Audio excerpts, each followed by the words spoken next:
দার্শনিক প্রোটাগরাসকে বলা হয় ফাদার অফ অল ডিবেটস। বিতর্ক সভায় দুপক্ষ প্রতিপক্ষ এই অ্যান্টিলজিক পদ্ধতি চলে আসছে যুগ যুগ ধরে। তবে আজকের দিনের এই বদলানোর সময় মানুষের চিন্তাভাবনাও বদলেছে, আমাদের মগজে নানা রকম জিনিস ঢুকে গেছে। তো আমাদের ভোটের বাংলায় ইস্যু তো অনেক, কোন ইস্যু মানুষের মনে দাগ কাটছে আমি অন্তত জানি না। আজকে হয়তো তার উত্তর খুঁজব।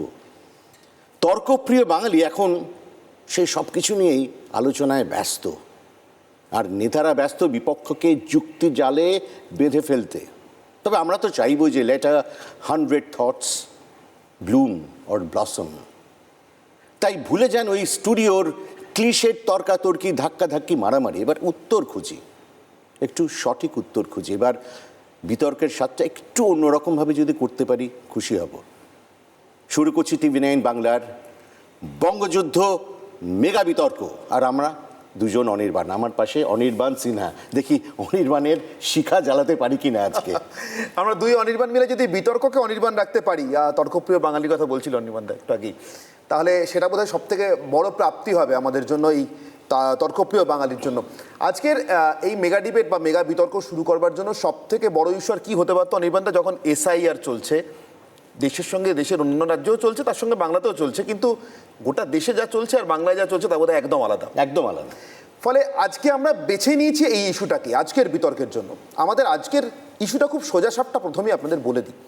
SIR, যাকে অনেকেই এখন ভালোবেসে হোক বা ব্যঙ্গ করে হোক, অথবা প্রবল বিরোধিতার কারণেই হোক বা অসম্ভব আস্থার জন্যই হোক, স্যার বলেই ডাকছেন। আমাদের প্রশ্ন সোজাসাপটা, এই স্যারের ক্লাসে কি ঠিক হবে এবারের ভোটের রেজাল্ট? কে পাস কে ফেল? কিন্তু সে প্রশ্নের উত্তর খুঁজতে যাওয়ার আগে এখনও পর্যন্ত, মানে শুরু থেকে এখনও পর্যন্ত এই স্যার আর তাকে ঘিরে ক্লাসের ভিতরে হই হট্টগোল কীভাবে এগিয়েছে একবার দেখিনি আমাদের এই বিশেষ প্রতিবেদন। Micro observer is the final authority. Election Commission, WhatsApp Commission. WhatsApp Commission is saying it is only the micro observer. Only they are deleting all the names. ভোটের আগে দেশের 12টি রাজ্য ও কেন্দ্রশাসিত অঞ্চলে স্পেশাল ইন্টেন্সিভ রিভিশন বা SIR প্রক্রিয়া চলছে। কিন্তু ভোটের রাজনীতিটাই নিয়ন্ত্রণ করছে স্যার, সেটা একমাত্র এই বাংলাতেই হচ্ছে। পশ্চিমবঙ্গের আন্দোলন তাকে দিল্লি অবধি টেনে নিয়ে গিয়েছেন মমতা বন্দ্যোপাধ্যায়। নজিরবিহীনভাবে সর্বোচ্চ আদালতে বক্তব্য পেশ করেছেন মামলাকারী হিসেবে। কিছু বিষয় আদালতে মান্যতাও পেয়েছে। সেটাকে অস্ত্র করেই তৃণমূল নেমে গিয়েছে বঙ্গযুদ্ধের কুরুক্ষেত্রে। আর বিজেপি কি বলছে? বাংলার জনগণকে বলছে যে মমতা বন্দ্যোপাধ্যায়ের SIR আটকানোর মিশন ফেল করেছে। ভোটের বাংলায় স্যারের হাত ধরেই এসেছে অনুপ্রবেশকারী, নাগরিকত্ব, হিন্দু ঐক্য, ভোট ব্যাংক, মেরুকরণের মতো ইস্যু, যা কেন্দ্রীভূত মূলত তৃণমূল আর বিজেপির মধ্যেই। এদিকে জোট নামক জটের দড়ি টানাটানিতে ব্যস্ত বাম ও কংগ্রেস। এই লড়াইয়ে কোথায় দাঁড়িয়ে? এটাই হচ্ছে বিজেপি আর তৃণমূলের তামাশা। देखिए SIR का तो विरोध में कोई नहीं है, बट पॉलिटिकल मोटिवेटेड SIR है, उसका विरोध में।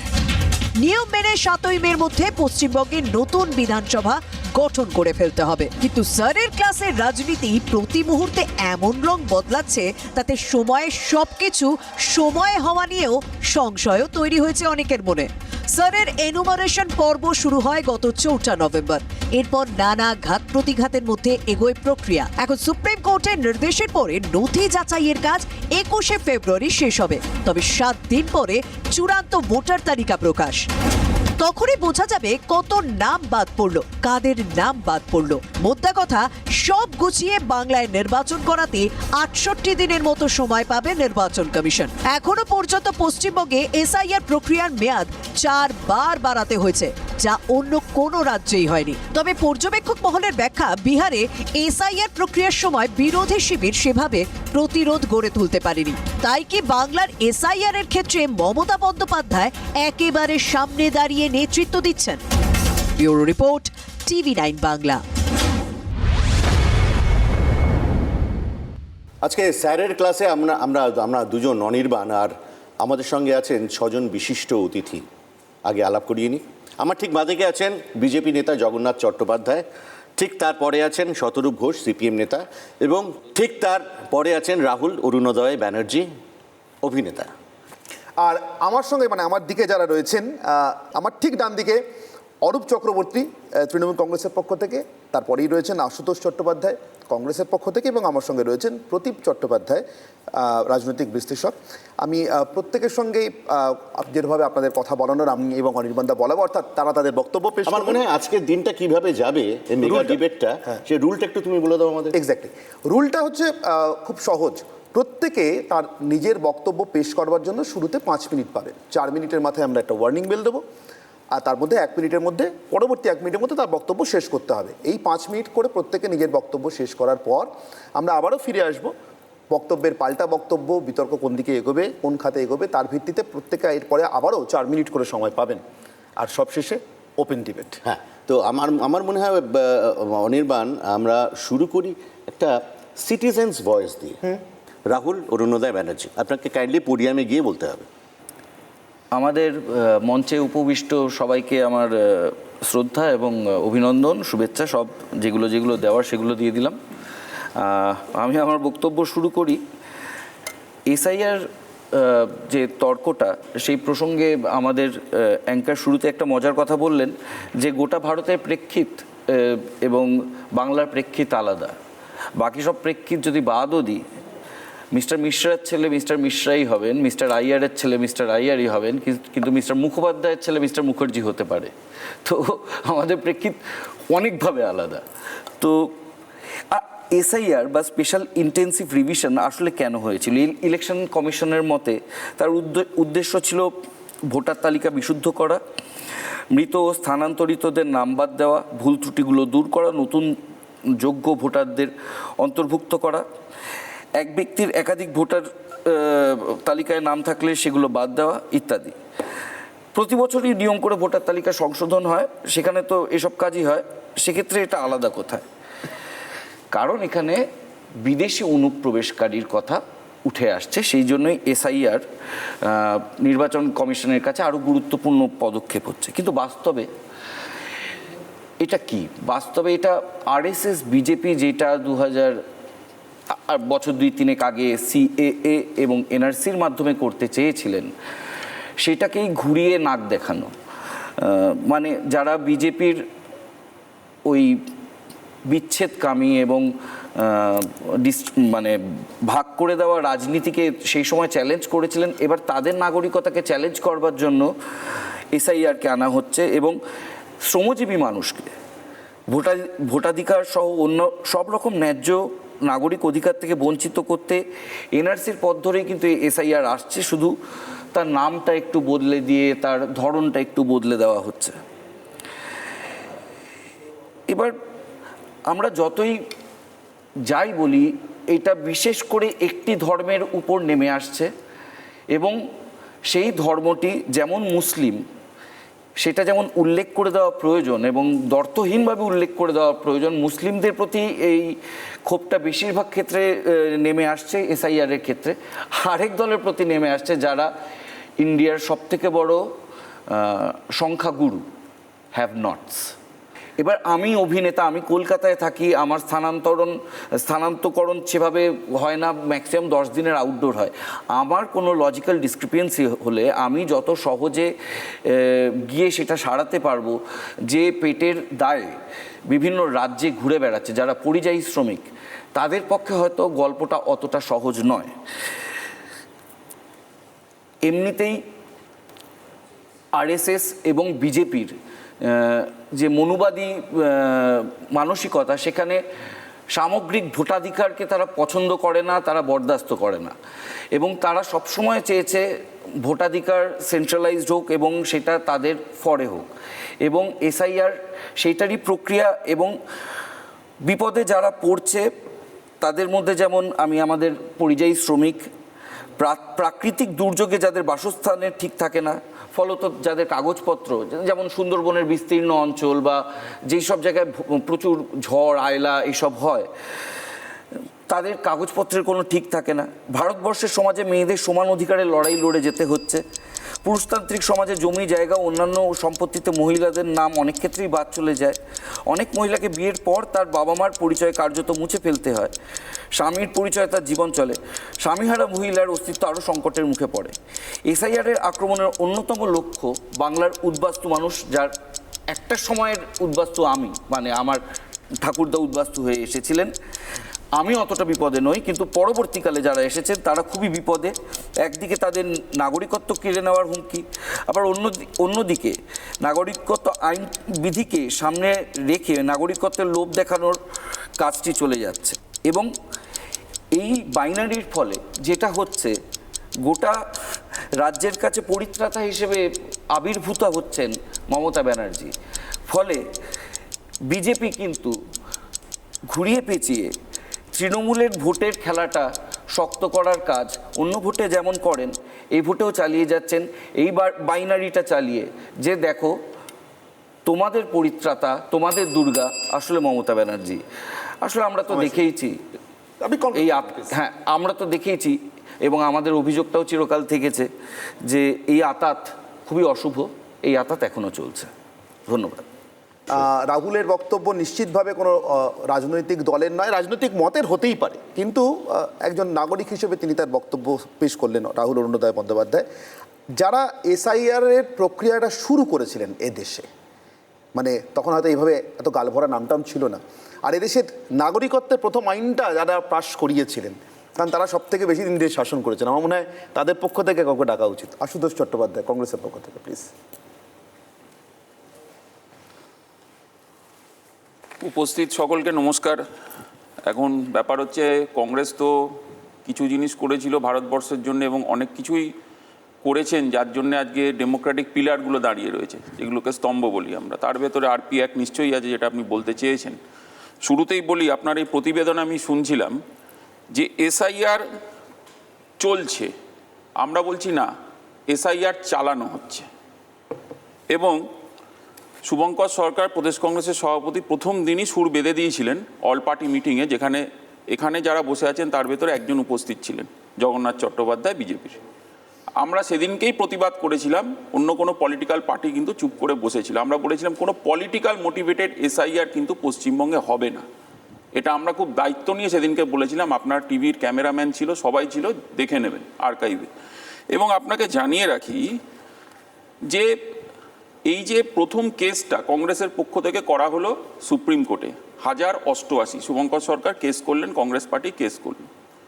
আমরা খুব পরিষ্কারভাবে সেখানে বলেছি যে এই যে 58,20,899 এই যে তালিকা আমরা প্রথম ধাপে পেলাম, এর অডিট হচ্ছে না কেন?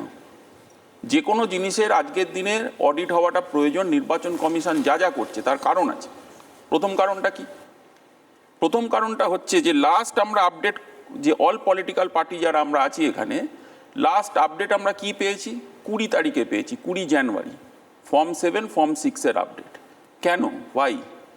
এবং আপনাকে বলে রাখি যে পশ্চিমবঙ্গে কেন আমরা বলছি পলিটিক্যালি মোটিভেটেড এসআইআর, তার কারণ আপনারা জানেন যে পশ্চিমবঙ্গে বাইনারি পলিটিক্সের ভেতরে এসআইআরকে ফেলে দেওয়া হয়েছে প্রথম দিন থেকে। একদিকে রয়েছে বাদ জনতা পার্টি। বাদ জনতা পার্টি কেন? তার কারণ হচ্ছে তাদের নেতারা ওপেন ফোরামে কি বলেছিলেন মনে করে দেখুন। কেউ বলেছিলেন 1,25,00,000 নাম বাদ যাবে, কেউ বলেছিলেন 1,30,00,000 নাম বাদ যাবে, আবার কেউ বলেছিলেন ভোটার কার্ডও আমরা বানিয়ে দেবো। আমি জানি না মানে ভোটার কার্ড বানানোর অধিকার আছে কি না। এবং সঙ্গে রয়েছে জোড়াফুল ঘাসফুল। কেন? আপনি দেখুন, ইআরওকে চাপ দিতে হবে, বিএলওকে চাপ দিতে হবে, কোথায় কে বিহারে থাকে তার প্রিয় ভোটার তার নাম ঢোকাতে হবে। তার কারণ আমরা পরিষ্কারভাবে বলছি, এই যে 80,681টা বুথ রয়েছে পশ্চিমবঙ্গে, যেখানে আমরা দেখতে পাচ্ছি এই নির্বাচন কমিশন 7,327টা এইআরওকে কাজে লাগাচ্ছে। আমরা কি দেখছি এর সঙ্গে? প্রায় 7,000-এরও বেশি মাইক্রো অবজারভারকে কাজে লাগানো হচ্ছে। আমরা এটাও দেখতে পাচ্ছি 33 জন স্পেশাল মানে পাঠানো হয়েছে, ফ্লাইটে করে পাঠানো হয়েছে, রোল অবজারভার সেজে এসেছেন। আজকে সুপ্রিম কোর্ট তো বললো খুব পরিষ্কার করে যে এই যে রোল অবজারভারদের কাজ ছিল, আজ এত মানুষের এত যন্ত্রণা বাড়ছে কেন? এই হিয়ারিংয়ের নামে হয়রানি হচ্ছে কেন? তার কারণ ইলেকশন কমিশন প্রথম দিন থেকে নিশ্চয়ই সেলসম্যান হয়ে এসেছিল বিজেপির পশ্চিমবঙ্গে, যেটাকে আমরা পদ্ম কমিশন বলি। এই সেলসম্যান কেন? হেস্টি এসআইআর করতে হয়, মানে দ্রুত গতিতে এসআইআর করে ফেলতে হবে পশ্চিমবঙ্গে। এমন কি ঘটে গেল যে এসআইআর করতে অন্যান্য রাজ্যের যে সময়, সেই সময়ের থেকে পশ্চিমবঙ্গে সময় কম। এবং এই যে রোল অবজারভার এলেন, আমরা নিজের অল পার্টি মিটিং অ্যাটেন্ড করেছি বিভিন্ন স্তরে, ইভেন ডিও লেভেলেও আমরা করেছি। কি করতে এলেন এখানে? নতুন কিছু করেছেন? কেউ দেখাতে পারবেন? নতুন কিছু করেননি। এবং এই ইলেকশন কমিশনের প্রতি মনে হয় যখন জগন্নাথবাবু বলতে উঠবেন নিশ্চয়ই অনাস্থা প্রকাশ করবেন। তার কারণ আপনাদের সভাপতি বলেছিলেন জ্ঞানেশবাবু কোথায় এখানে? দেখা গেছে জ্ঞানেশবাবুকে? দেখা যায়নি। রাহুল গান্ধী রাস্তাটা দেখিয়ে দিয়েছিলেন লড়াইয়ের। গোটা ভারতবর্ষে এক্সপোস্ট কমিশন অফ ইন্ডিয়াকে দেখিয়ে দিয়েছিলেন যে এটা হচ্ছে এক্সপোস্ট কমিশন, ইলেকশন কমিশন নয়। তার কারণ এই যে ভোট চুরির যে টোটাল থিসিস, এই থিসিস তাদের কাছে রয়েছে। এই থিসিস পশ্চিমবঙ্গে আমরা ইমপ্লিমেন্ট করতে দেব না। একজন জেনুইন ভোটারের নাম কাটা যাবে না। এবং আমরা খুব দায়িত্ব নিয়ে একটা কথা বলছি, যারা যারা এই হিয়ারিং প্রক্রিয়ায় ডকুমেন্ট সাবমিট করেছেন, একটা নামও কিন্তু এই লজিক্যাল ডিসক্রিপেন্সির নাম করে কাটা যাবে না। 5টা তথ্য দিয়েছিলেন, 5 রকমের লজিক্যাল ডিসক্রিপেন্সি হয়। 18/1/2026 আপনি সুপ্রিম কোর্টে ইলেকশন কমিশন এফিডেভিট করেছিল। এবং বাস্তবে আপনারা জানেন অমর্ত্য সেন, এখন বিজেপির গায়ে জ্বালা উঠবে অমর্ত্য সেনের নাম শুনলে। ঝুলন গোস্বামী, আর্মিতে যারা চাকরি করেছেন, দীর্ঘদিন জীবন দিয়েছেন, তাদেরকে ডেকে পাঠিয়েছে এসআইআর এর নোটিশ দিয়ে। পশ্চিমবঙ্গে যারা দীর্ঘদিনের বাসিন্দা, আমরা জানি, আমরা রাসবিহারীতে দেখেছি দীর্ঘদিনের বাসিন্দা, তাদের ডেকে পাঠানো হচ্ছে। এবং সময় শেষ, বলার তো অনেক কিছুই ছিল, তবে এটা অন্তত বলতে হবে শেষ করার আগে যে একজনেরও ভোটারের নাম বাদ দেওয়া যাবে না লজিক্যাল ডিসক্রিপেন্সির নাম করে। এটা আমাদের বক্তব্য খুব পরিষ্কার করে আমরা আপনাদের মাঝখানে রাখলাম। নমস্কার। শুরু ওনারা করেছিলেন আশুতোষ বাবুরা, এবার শেষ করবেন জগন্নাথ বাবুরা। শেষ মানে আর কি, মানে সেই অর্থে শেষ নয়, এসআইআর প্রক্রিয়াটা কত তাড়াতাড়ি করতে পারবেন জানি না। আমার ধারণা জগন্নাথ বাবুর কাছ থেকে আমরা শুনতে চাইবো যে এসআইআর করে যে উদ্দেশ্য নিয়ে এসআইআরটা করা হয়েছিল সেটা কতখানি পেলাম আমরা আর কি। মানে শ্রমিক ভট্টাচার্যদের কথায় একটুখানি উষ্মার সুর পাচ্ছি আমরা, তাই কি?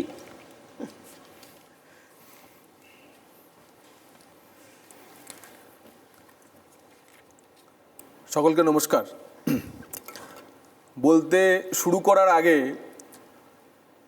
সাংবাদিকতার আমাদের অগ্রজ অনির্বাণদার একটা মনোভাব নিয়ে বলতেই হচ্ছে। উনি মনে করছেন যে ভারতীয় জনতা পার্টি এসআইআরটা করছে, অর্থাৎ ভারতের নির্বাচন কমিশন বলে যে একটি স্বকীয় সাংবিধানিক প্রতিষ্ঠান আছে সেটাই উনি ভুলে গেছেন। যাই হোক, দেখুন এসআইআর তো হচ্ছে, কিন্তু এসআইআর কার দাবিতে হচ্ছে আপনারা ভুলে গেলে চলবে না। এই এসআইআরের দাবি গত 20-22 বছর ধরে যিনি করে চলেছেন তার নাম শ্রীমতী মমতা বন্দ্যোপাধ্যায়। আমি আপনাদের কয়েকটা ছোট উদাহরণ দিয়ে বোঝাই।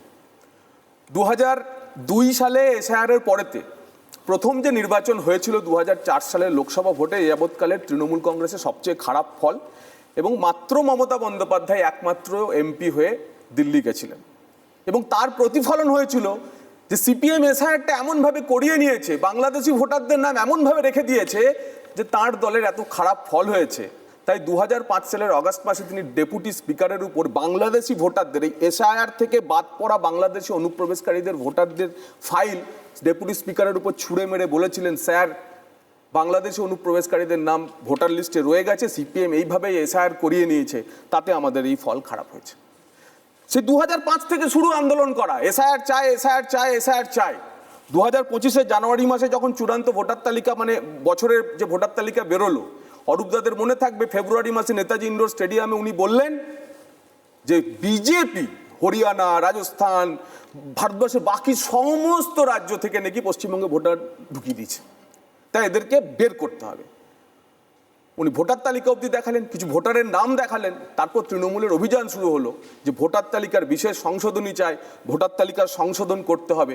এখন নির্বাচন কমিশন মমতা বন্দ্যোপাধ্যায়ের দাবির ভিত্তিতে, তৃণমূল কংগ্রেসের দাবির ভিত্তিতে এই এসআইআর করলো প্রথম বিহারে, তারপরে 12টি রাজ্যে। যে মুহূর্তে আমাদের 27 অক্টোবর এসআইআর ঘোষণা হলো, তৃণমূল কংগ্রেস তার বিরোধিতা শুরু করে দিল। আচ্ছা, আমাদের এই গণতান্ত্রিক কাঠামোতে মূল কি? গণতান্ত্রিক কাঠামোর মূল যে উপাদান তা হচ্ছে ভোটার তালিকা, 2 হচ্ছে ভোটার, আর 3 হচ্ছে ভোট দান এবং ভোট গণনা। তাই ভোটার তালিকার কাজটার শুদ্ধিকরণ হলে গণতান্ত্রিক কাঠামোয় ভারতবর্ষের সংবিধানের মধ্যে থাকা কোন রাজনৈতিক দলের বিরোধিতা থাকতে পারে? ঠিকই তো বলেছিলেন মমতা বন্দ্যোপাধ্যায় নেতাজি ইন্ডোর স্টেডিয়ামে। যে ভোটার তালিকা শুদ্ধিকরণ চাই, এবং তার ফলে যেই ভোটার তালিকার শুদ্ধিকরণ শুরু হলো, ওনার কোনোভাবে কোথাও মনে হতে শুরু করলো যে এবার মনে হয় আমার যা ভোট ব্যাংক, সেই ভোট ব্যাংকটি বাদ যেতে পারে, এবং আমরা দেখলামও তাই। কিন্তু এ রাজ্যের মানুষকে অসংখ্য ধন্যবাদ যে 7,66,00,000 মানুষকে যখন এনুমারেশন ফর্ম দেওয়া হলো, সেই এনুমারেশন ফর্মের মধ্যে 7,06,00,000 মানুষ তাদের এনুমারেশন ফর্ম ভর্তি করে নির্বাচন কমিশনের কাছে ফেরত পাঠালো। অর্থাৎ মানুষ অংশগ্রহণ করলো শত উস্কানি সত্ত্বেও। এবং এই উস্কানি কি ছিল? প্রথমে আমি এসআইআর করতে দেব না, আমি এসআইআর মানি না। আচ্ছা, এসআইআর হলো, আগে উনি বলেছেন 370 মানি না, রাম মন্দির করতে দেব না, উনি এর আগে বলেছেন ট্রিপল তালাক মানি না, সবই মেনে নিয়েছেন। এসআইআরও উনি মানতে বাধ্য হলেন। তারপরে এসআইআরকে সহযোগিতা করার জন্য তামিলনাড়ু, কেরল, সিপিএম গভর্নমেন্ট, কেরলের লোকাল বডি ইলেকশন ছিল, সেটা পিছিয়ে দেওয়া হলো। তামিলনাড়ু, এম.কে. স্টালিন, মমতা বন্দ্যোপাধ্যায়ের অন্যতম দোসর, তারা পর্যন্ত করলো। এবং এই এসআইআর এর আউটকামে সবচেয়ে বেশি ভোটার বাদ গেল তামিলনাড়ু থেকে। তাদের মধ্যে কোনো অসুয়া নেই, তাদের মধ্যে কোনো বিরোধ নেই, কারণ তারা ভোটার তালিকা সংশোধন চাইছেন, শুদ্ধিকরণ চাইছেন। যত আপত্তি শুধুমাত্র পশ্চিমবঙ্গে। এবং কিভাবে আপত্তি? যে এই যে ডেটা এন্ট্রি হবে, এনুমারেশন ফর্ম আপলোড করতে হবে, বলছেন বাংলা সহায়তা কেন্দ্রের লোকেদের দিয়ে করতে হবে, আমি 1000 ডেটা এন্ট্রি অপারেটর দেবো না। তারপর বলা হলো যে ইআরওদের যে সাব ডিভিশনাল ম্যাজিস্ট্রেট পর্যায়ের যে সিনিয়রিটি, যে ইআরও, সেই ইআরও দেওয়া হবে না। বিএলও বলছে অস্থায়ী কর্মীদের বিএলও লাগাতে হবে, বিএলও দেবো না। আর শেষে সেটা করতে করতে করতে করতে আপনারা যা দেখালেন যে সুপ্রিম কোর্টে এখন সব কিছু হয়ে যে হুজুর মাইক্রো অবজারভার বাইরের লোক দিয়ে দিচ্ছে, আমি মাইক্রো অবজারভার দেবো, এখন গ্রুপ বি অফিসার বলে এলডিইউডিকে পাঠিয়ে দিচ্ছে। কিন্তু এত কিছুর মধ্যেও এসআইআর হচ্ছে, এসআইআর হলো। যেমন 58 লক্ষ এসডিডি ভোটার, অর্থাৎ অ্যাবসেন্টি, শিফটেড, ডেড এবং ডুপ্লিকেট ভোটার বাদ গেল। কারা বাদ দিলেন? বিএলওরা। বিএলও কারা? এখানকার স্কুলের শিক্ষক, প্রাইমারি স্কুলের, প্রাথমিক স্কুলের শিক্ষক, মাধ্যমিক স্কুলের শিক্ষক, প্যারা টিচার, তারা। ইয়ারও কারা? এ রাজ্যের অফিসার, যাদেরকে মমতা বন্দ্যোপাধ্যায় বলেছেন 1 মাস পর তো আপনারা আমাদের অফিসার হয়ে যাবেন। উনি বলছেন নির্বাচন কমিশন বাদ দিয়ে দিল। এরপরেতে কি হলো? 33 লক্ষ মানুষ আনম্যাপ, যারা 2002 এর সঙ্গে 2025-এর লিস্ট মেলাতে পারলো না, তাদের যখন শুনানিতে দেখা হলো 4.5 লক্ষ মানুষ এলোই না। এবং লজিক্যাল ডিসক্রিপেন্সিতে যে 1,20,00,000 মানুষকে হিয়ারিং দেওয়া হলো, সেই 1,20,00,000 এখনো পর্যন্ত প্রায় 10-12 লক্ষ মানুষ হিয়ারিং এ উপস্থিতি হয়নি। জগন্নাথ, এটা শুনে ভালো লাগলো অনির্বাণ যে মমতা বন্দ্যোপাধ্যায়ের দাবি মেনেই এসআইআরটা হচ্ছে, এবং একটা স্বায়ত্তশাসিত উইদিন কোর্টস একটা সংস্থা ইসি এটা করছে, ভালোই। আর এবার তুমি কাকে ডাকবে সেটাই হচ্ছে পরের প্রশ্ন। অনেকগুলো কথা জগন্নাথবাবুর কথার সূত্রে মনে হচ্ছে, কিন্তু আপাতত সেগুলো সবই সংবরণ করছিল। আমার মনে হয় এই এত বড় একটা জাতীয় স্ট্যাটাস প্রাপ্তির পর তৃণমূল কংগ্রেসের প্রতিক্রিয়া বোধহয় আমাদের নেওয়া উচিত। অরূপবাবু, অরূপ চক্রবর্তী।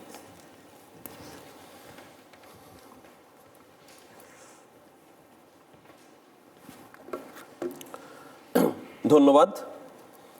আমার পূর্ববর্তী বক্তা ডবল ইঞ্জিনের গর্বে বলিয়ান, ওনার হঠাৎ করে আমি জানি না সঞ্চালক অনির্বাণদার উপরে এত অসুয়া কেন হলো যে ডবল অনির্বাণের বিরুদ্ধে ওনার বক্তব্য শুরু করতে হলো। যে নির্বাচন কমিশন তো একটা স্বাধীন স্বতন্ত্র বডি, তো সেটা নিয়ে বিজেপিকে কেন বলা হচ্ছে? আচ্ছা, নির্বাচন কমিশনের বিরুদ্ধে যখন বিরোধী নেতারা প্রশ্ন করছেন, সাংবাদিক বৈঠকে উত্তর দিতে চলে আসছেন বিজেপির নেতা অনুরাগ ঠাকুর। কেন বলুন তো?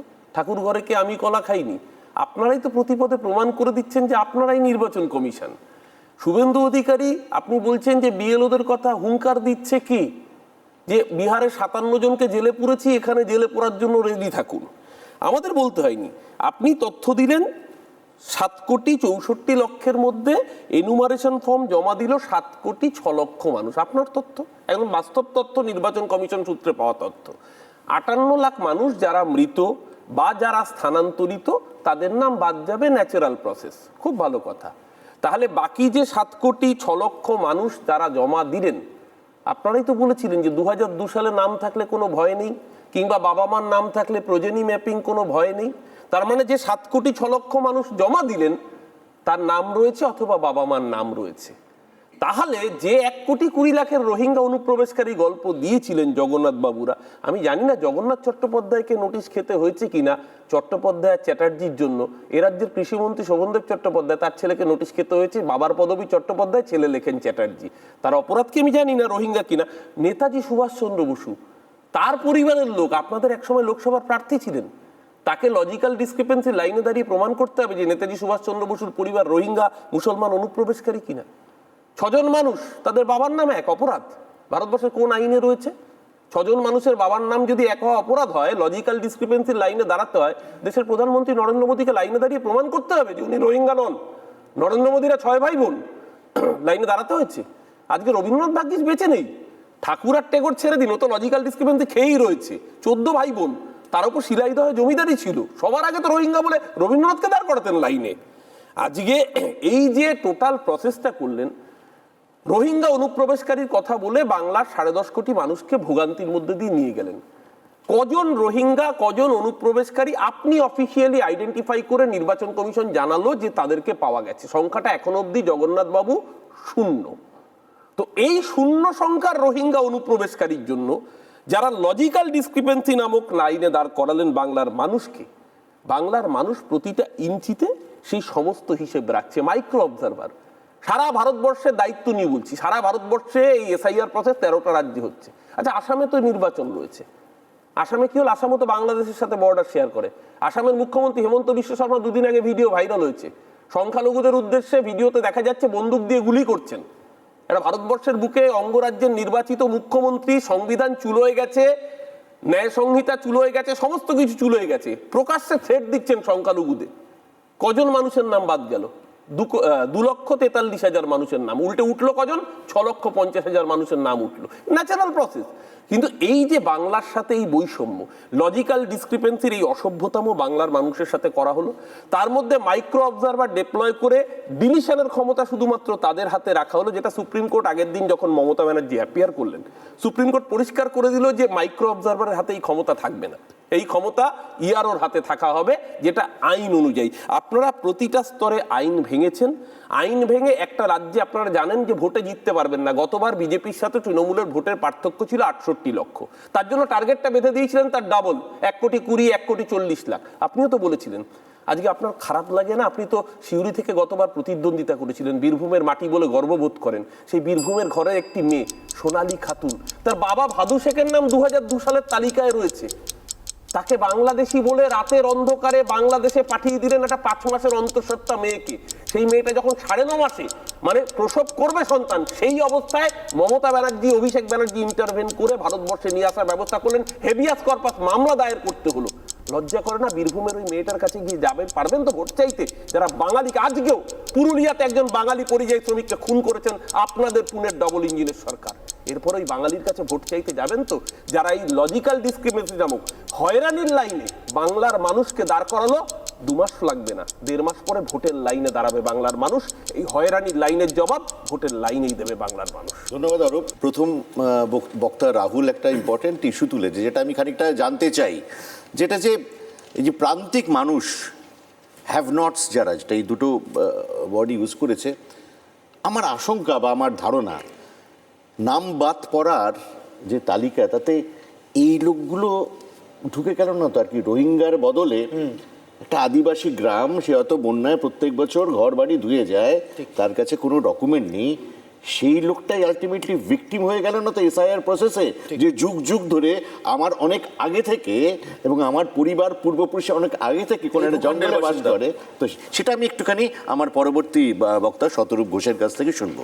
দেখুন, একটা যে কোনো সুস্থ গণতন্ত্রে পিরিয়ডিক্যালি ভোটার লিস্ট স্যানিটাইজড হোক, মৃত মানুষের নাম যদি থেকে গিয়ে থাকে সেগুলো বাদ যাক, কোনো একজন মানুষের নাম যদি একাধিকবার থেকে গিয়ে থাকে সেগুলো ডিলিটেড হোক। এইটা যে কোনো একটা সুস্থ গণতন্ত্রের জন্য একটা অত্যন্ত জরুরি, একটা অত্যন্ত প্রয়োজনীয় পদক্ষেপ। এইখানে কারোর কোনো সমস্যা ছিল না, অন্ততপক্ষে আমাদের তো নয়। আমরা বামপন্থীরা বহুদিন ধরে পশ্চিমবাংলায় বলে আসছি যে আমাদের ভোটার লিস্টে অসংখ্য মৃত মানুষের নাম, স্থানান্তরিত মানুষের নাম থেকে যাচ্ছে। দ্বিজেন বন্দ্যোপাধ্যায় এখানে ভোট দিয়ে যান এসে মারা যাওয়ার পরে, সুতরাং এই নামগুলোকে বাদ দিতে হবে। কিন্তু মুশকিলটা হচ্ছে, আমাদের এই উদ্দেশ্যকে একটু ভরসা করতে সুবিধা হতো যদি না, যেদিন পশ্চিমবাংলায় এসআইআর ঘোষিত হচ্ছে সেই দিন থেকে শুভেন্দু অধিকারী একেবারে ধর্ম ধরে টার্গেট না সেট করে দিতেন যে 1,20,00,000 মুসলমান রোহিঙ্গাকে দেশ থেকে তাড়ানো হবে। আজকে এসআইআর প্রক্রিয়া প্রায় শেষের মুখে। আমি জগন্নাথ থেকে জিজ্ঞেস করছি, 1,20,00,000 রোহিঙ্গার নামের লিস্টটা কোথায় পাওয়া যাবে? আপনাদের পার্টি অফিস থেকে দেওয়া হচ্ছে, শুভেন্দু অধিকারী মামাবাড়ি থেকে দেওয়া হচ্ছে? কোথায় গেলে 1,20,00,000 মুসলমানের নামটা পাবো? কার্যক্ষেত্রে আমরা কি দেখলাম, বাস্তবে কি দেখলাম? ওরা বাড়ি থেকে পড়াশোনা করে গেছিল মুসলমান, পরীক্ষায় চলে এসছে মতুয়া। 58 লক্ষ নাম ডিলিটেড হলো, তার মধ্যে 40 লক্ষ নাম হিন্দুদের নাম, মূলত মতুয়া উদ্বাস্তু মানুষের নাম। তখন কি শুরু হলো? নতুন একটা যে লজিক্যাল ডিসক্রিপেন্সি, কোথাও লজিক মিলছে না, তাকে ডেকে পাঠানো। এবং এই যে প্রক্রিয়াটা 1 মাসের ওপর ধরে চললো, আমি আপনাদেরকে এখানে বলছি কতগুলো কথা। দেখুন, আজকে যাদের ক্ষমতা আছে, তারা ক্ষমতায় যাদের আছে, তারা যদি এখন পার্লামেন্টে আইন আনে যে সূর্য পশ্চিম দিকে ওঠে সংখ্যার জোরে, সেই আইনও পাস হয়ে যাবে। কিন্তু গণতন্ত্রের কিছু তো একটা জবাব দেওয়ার একটা দায় থাকতে হবে। আমি একজন নাগরিকের জায়গা থেকে প্রশ্নগুলো করছি। প্রথম থেকে বলে দিলেন যে ডকুমেন্ট তোমাকে ডাকবো বাড়ি থেকে, তুমি ডকুমেন্ট জমা দিয়ে যাবে, কিন্তু তুমি কোনো রসিদ পাবে না। বিরোধীরা যখন প্রশ্ন করলো, হেলায় অবজ্ঞার সঙ্গে প্রশ্নটাকে উড়িয়ে দেওয়া হলো সংখ্যার জোরে। আমি বলছি কেউ ইচ্ছে করে হয়তো এটা করবে না, কিন্তু কোনো একটা বুথে হতেই পারে একজন বিএলও, তিনি 150, 200, 300 মানুষের ডকুমেন্ট নিচ্ছেন, দুটো ডকুমেন্ট মিসপ্লেসড হয়ে গেল, হারিয়ে গেল, আমাদেরই তো কত সময় হয়। তো আমার কাছে তাহলে কি প্রমাণটা থাকবে এইটা দেখানোর যে আমি আমার কাছ থেকে যে ডকুমেন্টগুলো চেয়েছিলেন ওগুলো আমি আপনাকে জমাটা দিয়েছিলাম। সুপ্রিম কোর্ট বললো, তারপর ওরা ডকুমেন্ট দেওয়া শুরু করতে বাধ্য হলো। কিন্তু তার আগের দিন পর্যন্ত যারা হিয়ারিংয়ে গেছিলেন, ডকুমেন্ট দিয়েছেন, তারা হাতে কোনো রসিদ পাননি।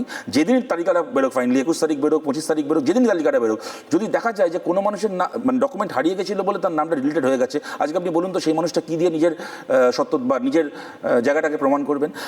মানে প্রক্রিয়া চলছে, বলে দিল অ্যাডমিট কার্ড নেওয়া হবে না, মানে প্রায় প্রক্রিয়া শেষ হওয়ার কিছুদিন আগে ওই সুপ্রিম কোর্টের নির্দেশে অ্যাডমিট কার্ড নিতে ওরা বাধ্য হলো। তাহলে আপনি বলুন, তার আগে পর্যন্ত যে মানুষগুলো হিয়ারিংয়ে গেছিলেন তাদের কাছে মাধ্যমিকের অ্যাডমিট কার্ড ছিল, যদি সেই ডকুমেন্ট তারা দেওয়ার সুযোগ পেতেন তাহলে নির্দ্বিধায় তাদের নামটা উঠে যেত। কিন্তু তাদের কাছ থেকে ডকুমেন্টটা নেওয়া হলো না, তারা কি অপরাধটা করলো? আজকে যদি সেই ডকুমেন্টটা না দিতে পারার কারণে যদি যার যার নামটা ডিলিটেড হবে, তার দায়িত্বটা কে দেবে?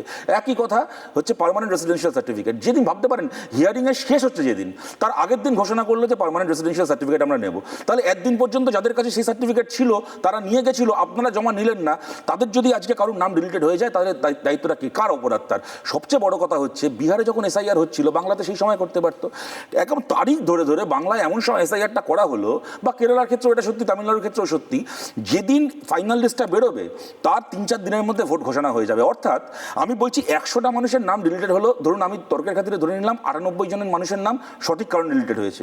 যদি 2 জন মানুষের নামও অন্যায়ভাবে ডিলিটেড হয়ে গিয়ে থাকে, তারা অ্যাপিল করার সময়টুকু আর পাবেন না। তারা পরবর্তীকালে তাদের নাম উঠবে, পরে আবার ভোট দেবেন, সেটা পরের কথা, কিন্তু এইবার বিধানসভা ভোটটা তারা দিতে পারবেন না। কেন? তারা কি এটা ডিজার্ভ করেন? কার অপরাধ এটা? কার ভুল এটা?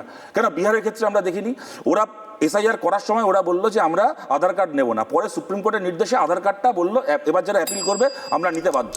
মাঝখান থেকে কি হলো, এই ভোটটা সেই মানুষগুলোর ভোটটা দিতে পারলেন না, এখন তারা আধার কার্ড দিয়ে আবার অ্যাপিল করবেন, তাদের প্রত্যেকের নাম উঠে যাবে। কিন্তু মাঝের যে একটা বিধানসভা ভোটে তারা ভোটটা দিতে পারলেন না, তার জন্য আজকে কে দায়ী? আর আমার সব শেষে আমার একটা কথা হচ্ছে, দেখুন এই যে ফর্ম 7 নামক একটা আজগুবি জিনিস আবিষ্কার করলো, আমার মনে হলো অনির্বাণদার নামটা আমার লিস্ট থেকে কাটাতে হবে। আমি অনির্বাণদার নামে বিএলওর কাছে একটা ফর্ম 7 জমা দিয়ে দিলাম। এবার অনির্বাণদাকে বিএলও ডেকে পাঠাবে, অনির্বাণদাকে লাইনে দাঁড়িয়ে প্রমাণ করতে হবে যে তার অস্তিত্ব রয়েছে, তার অস্তিত্ব সঠিক, তিনি বেঁচে আছেন। কার্যক্ষেত্রে আমরা কি দেখলাম?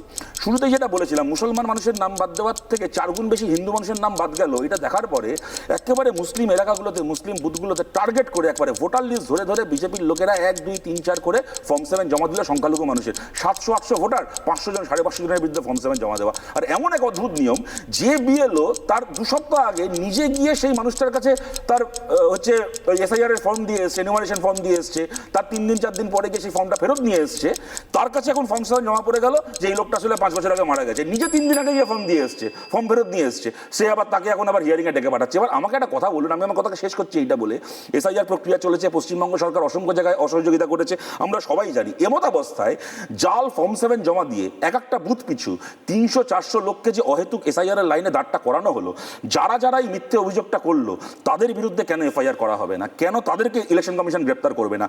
একটা জরুরি প্রক্রিয়াকে একটা পলিটিক্যাল এক্সারসাইজে যারা পরিণত করলো, তাদের বিরুদ্ধে কিন্তু বাংলার মানুষ রায় দেবেন, এটা বাংলার মানুষের কাছে আমরা আবেদন করছি।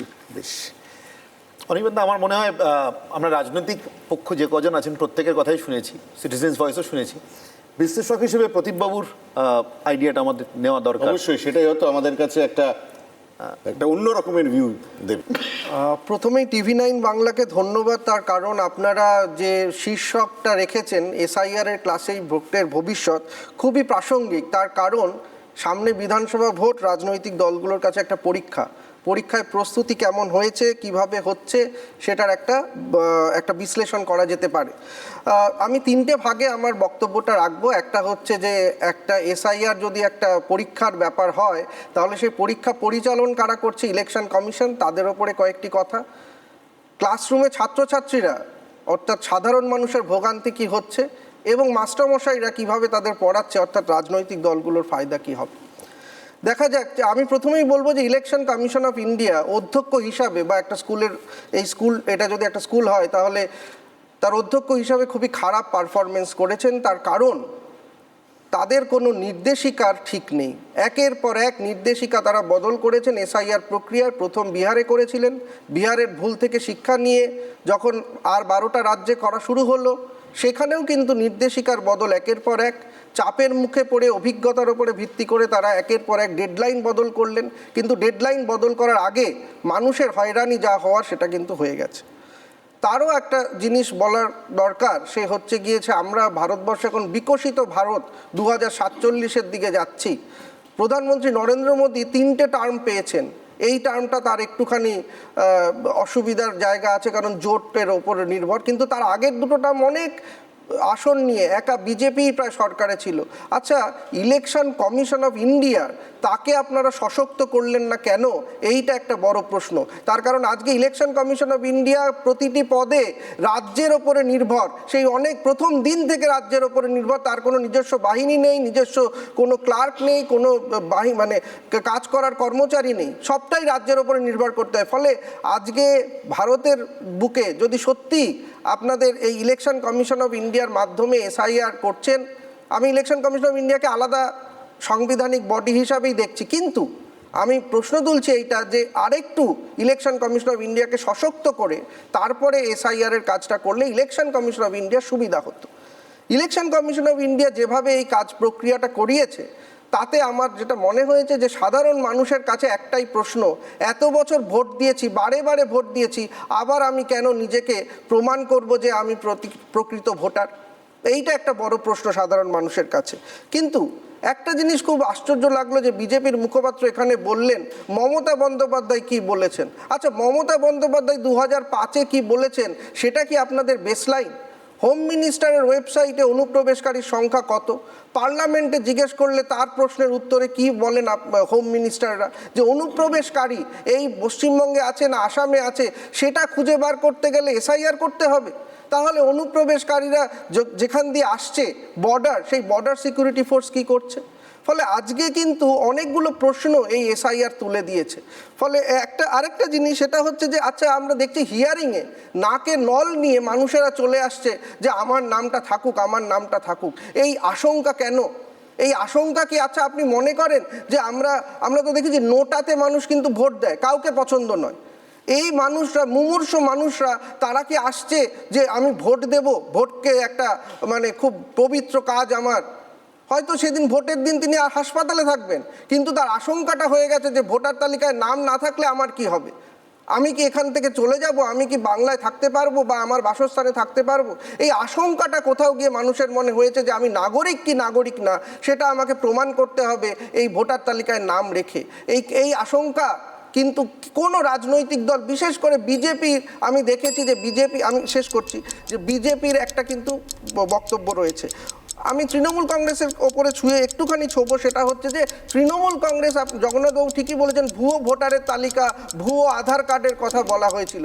তাহলে তৃণমূল কংগ্রেসের কি মডেল, যে কিভাবে নির্বাচন কমিশন যে তালিকাটা মানে শুদ্ধ করবে, এইটা কিভাবে করতো? তৃণমূল কংগ্রেসের প্যারামিটারটা কি? আমি দেখছি যে এসআইআর ভুল হচ্ছে, কিন্তু তৃণমূল কংগ্রেসও বলেছিল আধার কার্ডের ভুল আছে, এবং আধার কার্ডের মাধ্যমে ইলেকশন কমিশন তারপরে সেটা মেনেও নিয়েছিল। কিন্তু ভোটার তালিকা শুদ্ধিকরণ কিভাবে হবে? আমরা দেখি প্রত্যেক বছর 4 বার করে ভোটার তালিকা মানে নাম তোলা, নাম বাদ যায়। তাহলে এই 58 লক্ষ নাম বাদ গেল, তাহলে এই প্রক্রিয়াগুলো কি হয় প্রত্যেক বছরে? সেইগুলোও তো আমাদের নির্বাচন কমিশনকে দেখতে হবে। এবং লাস্ট আমি বলবো যে এসআইআর এর ক্লাসে ভোটের ভবিষ্যৎটা হওয়া উচিত নয়। ভোটের ভবিষ্যৎ হওয়া উচিত 5 বছরের পারফরমেন্সে, কিন্তু সেটা এখন রাজনৈতিক দলরা 3 মাস বা 6 মাসের তাদের কি পারফরমেন্স এসআইআর এ সেখানে নিয়ে এসেছে। বেশ, অনির্বাণদা, আমাদের সবার কথাই শোনা হলো। রাজনৈতিক বিশ্লেষক হিসেবে প্রদীপবাবুও বললেন যে 5 বছর, যেটা সাধারণভাবে গণতন্ত্রের নিয়ম, যে কেমন কাজ করলে একটি শাসক দল, বিরোধীদের পারফরমেন্সই বা কেমন ছিল, তার ভিত্তিতে হওয়া উচিত। কিন্তু আমরা শুরুই করেছি আজকের বিতর্ক যে স্যারের ক্লাসে এবারের ভোটের রেজাল্ট আউট হচ্ছে কিনা আসলে, কেন দাবি পাল্টা দাবির ভিত্তি। এবারে আমরা পরের পর্যায়ে যেতেই পারি, যারা 4 মিনিট করে করে বলবেন। তার আগে আমার মনে হয় একটা জিনিস একটু স্মরণ করিয়ে দেওয়া বোধহয় ভালো। নির্বাণদা, তোমার ক্ষেত্রে ভীষণই রেলিভেন্ট। তুমি তখন রীতিমতো পুরোদমে বোধহয় রিপোর্টারই করছো, সেই সময়কার কথা থেকেই শুরু করি। ভারতের ইলেকশন কমিশনার তিনি যদি স্বচ্ছভাবে ভোট পরিচালনা করতে চেয়ে থাকেন, তাহলে তার সুনাম করেছেন এমন শাসক কিন্তু এদেশে বিরল। সেটা জ্যোতি বসু থেকে নরেন্দ্র মোদী পর্যন্ত হয়ে আজকের মমতা বন্দ্যোপাধ্যায়ের বিরুদ্ধে যাদের বক্তব্য তিনি ভ্যানিশ কুমার বলছেন বলে, সেই ট্র্যাডিশন কিন্তু সমানে চলিতেছে। একটা ছোট্ট প্রতিবেদন। ভ্যানিশ কুমার যদি ভোট ভ্যানিশ করে দেয় তাহলে বলবো না কেন? আপনি কি ম্যাজিশিয়ান?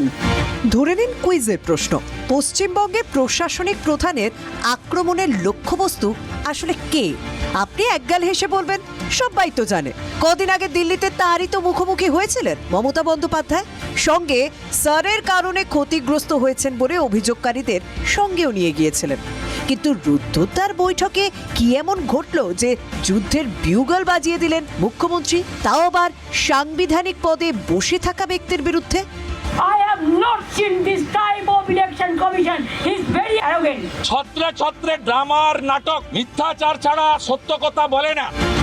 বিজেপির অভিযোগ শুনলে অবাকই হতে হয়। 1993 সালে এই মমতা বন্দ্যোপাধ্যায় তো সচিত্র পরিচয়পত্র দিয়ে ভোট করানোর জন্য তৎকালীন জ্যোতি বসু সরকারের বিরুদ্ধে মহাকরণ অভিযানের ডাক দিয়েছিলেন। সেই 21শে জুলাই 13 জন যুব কংগ্রেস কর্মীর রক্তে ভেসেছিল কলকাতার রাজপথ। তারপর 2005-এর 4ই আগস্ট সেই মমতা বন্দ্যোপাধ্যায় অনুপ্রবেশকারী বিতর্কে আলোচনা চেয়ে সংসদে বলেছিলেন, পশ্চিমবঙ্গের ভোটার তালিকায় বাংলাদেশি অনুপ্রবেশকারীরা ভরে গিয়েছে, কিচ্ছু ব্যবস্থা নিচ্ছে না রাজ্য সরকার। তখন মমতা বন্দ্যোপাধ্যায় বিরোধী নেত্রী, তার আক্রমণের কেন্দ্রে ছিল তৎকালীন বাম সরকার। আজ তিনি বাংলার মুখ্যমন্ত্রী, অথচ ভোটার তালিকাকে স্বচ্ছ করার প্রক্রিয়ার পিছনে রাজনীতি দেখছেন। আসলে বিরোধী থেকে শাসকের সিংহাসনে বসলে হয়তো ইস্যু বদলে যায় না, এতে সিপিএম এর আনন্দিত হওয়ার কিচ্ছু নেই। মনে আছে প্রয়াত প্রাক্তন মুখ্য নির্বাচন কমিশনার টিএন সেশনকে কি বলেছিলেন মুখ্যমন্ত্রী জ্যোতি বসু?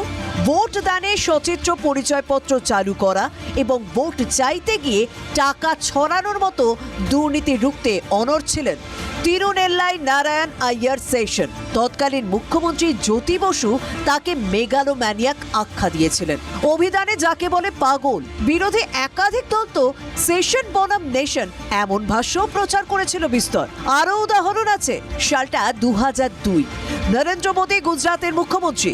তৎকালীন মুখ্য নির্বাচন কমিশনার জে এম লিঙ্গজো সম্পর্কে বদোদরা সভায় তিনি যে বাক্য প্রয়োগ করেছিলেন তা নিয়ে বিতর্কের জল গড়িয়েছিল বহুদূর। তৎকালীন প্রধানমন্ত্রী অটল বিহারী বাজপেয়ীকে পর্যন্ত তা নিয়ে বিবৃতি দিতে হয়েছিল। ইউপিএ জামানায় এন গোপালাস্বামীর সঙ্গে সরকারের সংঘাতের ইতিহাস এখনো বিস্তৃত নয়। ফলে মুখ্য নির্বাচন কমিশনারের চেয়ারে বসা ব্যক্তিকে কার্যত কাঁটার মুকুটই পরে থাকতে হয়। শাসকের মনের মতো কিছু না হলেই চিত্তে, জামানা বদলালেও সেই ট্র্যাডিশন সমানে চলিতেছে। Bureau report, TV9 Bangla.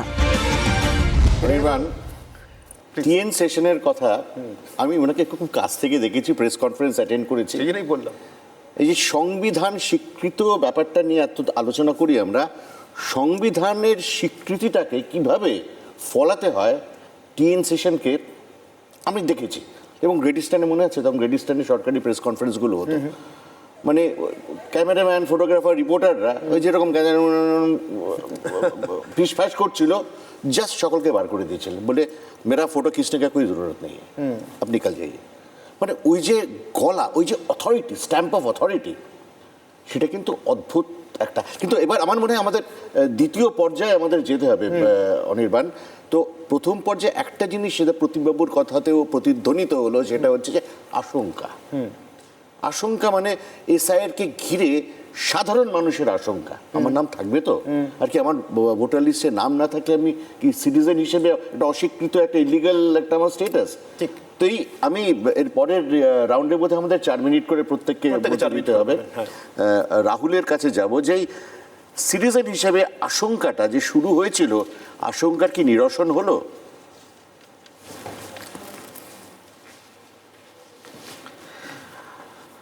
আসলে রাজনৈতিক দলগুলো এখন যে জায়গায় পৌঁছেছে, তারা যে কথাই বলেন কিছু না কিছু আশঙ্কা হয়।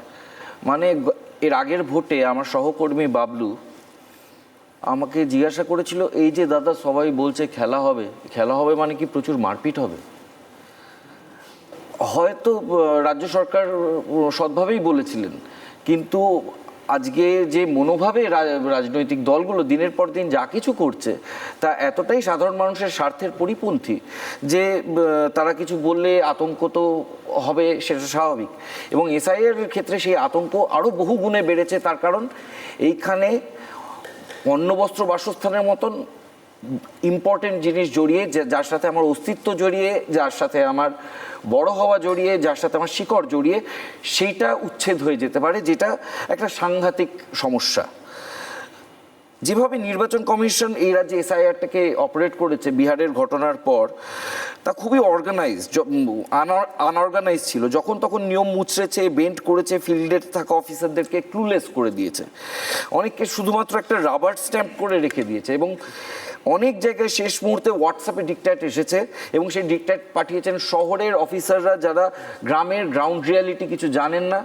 তার ফলে যা হওয়ার তাই হয়েছে। এই লজিক্যাল ডিসক্রিপেন্সিগুলো অনেকাংশেই বলবো যে লোক সংখ্যা কম যথেষ্ট নয়, এবং যথেষ্ট গ্রাউন্ড রিয়ালিটি জানা মানুষ অ্যাপয়েন্ট না হওয়ার জন্য। আরএসএস আর বিজেপির নেতারা উচ্চস্বরে প্রচার করে চলেছে এসআইআর হলে লাখো লাখো রোহিঙ্গা এবং অনুপ্রবেশকারীর নাম বাদ যাবে। বিহারে যত মানুষের নাম বাদ পড়লো তার মধ্যে কতজন রোহিঙ্গা এবং অনুপ্রবেশকারী কিন্তু আমরা এখনও জানি না, তার তালিকা কিন্তু এখনও অবধি নির্বাচন কমিশন আমাদের দেননি। দেশের স্বরাষ্ট্রমন্ত্রী অমিত শাহের কথা অনুযায়ী পশ্চিমবঙ্গের সীমান্তের জেলাগুলিতে 70% বেশি মুসলিম জনবসতি হয়ে গেছে। জনগণনা না করে অমিত শাহ এই তথ্য কোথায় পেলেন? তিনি কিন্তু একটা হোম মিনিস্টার, আমি আপনি নই। সেই হোম মিনিস্টার একটা তথ্য দিচ্ছেন কিসের উপর ভিত্তি করে আমরা কিন্তু এখনো জানি না। এদিকে 2011 সালের জনগণনা অনুযায়ী বাংলাদেশের সাথে সীমান্তবর্তী পশ্চিমবাংলার 9টি জেলার মধ্যে 6টিতে 30% কম মুসলিম মানুষ থাকেন। 2001 থেকে 2011 পর্যন্ত মুসলিম জনসংখ্যা বেড়েছে 24.6% গোটা দেশে। সেখানে পশ্চিমবঙ্গের ক্ষেত্রে সেটা মাত্র 21.8%। ফলে অমিত শাহের প্রচারটা যে মিথ্যে, এটা নিয়েও কোনো ভুল নেই। এবং আবারও বলছি, যারা যারা প্রবলেমে পড়ছেন তারা হ্যাভ নটস, মতুয়া সম্প্রদায়ের মানুষ, যাদের জন্য নাগরিক ক্যাম্পের কথা ঘোষণা করেছিল বিজেপি নেতারা। যদিও ওই ক্যাম্পের কাজ হয়ে গিয়ে থাকে, তাহলে আবার এসআইআর চালুর সময় ক্যাম্প করার কথা বলতে হচ্ছে কেন? পশ্চিমবঙ্গে কয়েক লক্ষ মতুয়া ভোটারদের কতজনকে কেন্দ্রে ক্ষমতায় থাকাকালীন বিজেপি নাগরিকত্ব দিয়েছে সিএর মাধ্যমে? মতুয়াদের ক্ষোভের মুখে পড়ে বিজেপি নেতা অসীম সরকার থেকে শান্তনু ঠাকুর সবাই সুর পাল্টে ফেলছেন কেন? এবং শেষ পর্যন্ত বলছি, কেন্দ্র সরকার চাইছে এসআইআর এর নামে আতঙ্ক ও বিভাজন সৃষ্টি করা। গরিব, শ্রমজীবী, মহিলা, দরিদ্র, সংখ্যালঘু সব দিক থেকে প্রান্তিক মানুষের নাম ভোটার তালিকা থেকে বাদ দিয়ে, এবং এই পরিণতিতে বেশিরভাগ নাগরিককে নাগরিক অধিকার থেকে বাদ দিতে। এবং আমাদের রাজ্য সরকার চাইছেন ভোটে অবাধে লুটতন্ত্র বজায় রাখতে, মৃত, ডবল এন্ট্রি, শিফটেড সহ সব রকমের ভুয়ো ভোটারদের নাম ভোটার তালিকায় রেখে দিতে। মাঝখান থেকে ফাটাবাসে আমরা। রাহুল, একটা প্রশ্ন আপনাকে আমি জিজ্ঞাসা করবো। আপনি দুটো দিকে খুব সুন্দরভাবে বললেন অরিমানদা। অবশ্যই নাগরিকের আশঙ্কার জায়গায় এসছে, রাজনৈতিক শিবিরের বিভাজন অনুযায়ী নিজের নিজের লক্ষ্যের কথাও এসছে। কিন্তু একজন সাধারণ নাগরিক হিসেবে যেটা আমার মনে হয়, ধরুন ছোটোবেলায় আমি যখন পরীক্ষা দিয়েছি, সেই সময় আমি বই না দেখে কোনো চিট না করে যদি 70 পেয়ে থাকি, আরেকজন আমার পাশে বসে টুকলি করে বা কোনো চিটিংয়ের আশ্রয় নিয়ে যদি 80 পেয়ে থাকে, রাগ তো হয়েছে নিশ্চয়, রাগ হওয়ারই কথা। ঠিক সেইভাবেই বলছি, আমার ভোট, সেই ভোটে আমি যাকেই দিই না কেন তিনি নির্বাচিত হতেও পারেন, নাও পারেন, কিন্তু আমি একজন আইনি ভোটার, বৈধ ভোটার, আমি ভোট দিচ্ছি। আর আমি ঠিক পিছনের লাইনের পিছনে দেখছি বা পাশে দেখছি একটা অবৈধ ভোটার, আমি চিনি এই লোকটা আমার এখানে থাকে না, জাল ভোট দিয়ে যাচ্ছে গত আধ ঘন্টা ধরে, তার 7 নম্বর ভোট। এইটাকে আটকানো কোথাও তো একটা মনে হয় না যে ছোটবেলার স্মৃতিটা মাথায় আসে না? হ্যাঁ, কিন্তু সেই অপমানিত লাগে না নিজেকে নাগরিক হিসেবে? এইটার সঙ্গে এসআইআর এর কোনো সম্পর্ক নেই। জালি ভোট, ভুয়ো ভোট এবং রিগিং, শুধু রিগিং নয়, কিন্তু আমি রিগিং এবং জালি ভোট, বাংলাদেশিদের ভোটও আছে, এবং বাংলাদেশি ভোট, এটাকে এসআইআর দিয়ে আটকানো যাবে না। কারণ এটা হচ্ছে এমন একটা বিষয়, এখানে মানুষের ভৌগোলিকভাবে, সামাজিকভাবে এত একে অপরের মতন, সেটাতে মানুষ নিজে এগিয়ে না আসলে এবং লোকাল লোক নিজে এগিয়ে না আসলে আমাদের পক্ষে, শুধু সরকারের পক্ষে, ওই যে নবারুণ ভট্টাচার্য বলেছিলেন সরকারের পক্ষে কোথায় কখন বিস্ফোরণ হবে এখনো আন্দাজ করা সম্ভব নয়, ঠিক তেমনই চেন্নাইতে কোথায়, চেন্নাইয়ের উপকূল দিয়ে কোথায় শ্রীলঙ্কা থেকে উদ্বাস্তু আসছে ধরা অত সহজ হবে না। ঠিক তেমনই বাংলায় কখন বাংলাদেশি ঢুকছে এত সহজ নয় যদি মানুষ নিজে না এগিয়ে আসে। বেশ, ধন্যবাদ। তাহলে আমরা কিন্তু একটা বড়সড় গাড্ডায় পড়লাম। ফাটাবাস না হলেও গাড্ডা বলবো আমি। রাহুল অরুণোদয়ের কথা ধার করেই বলছি, তাহলে হবেটা কি?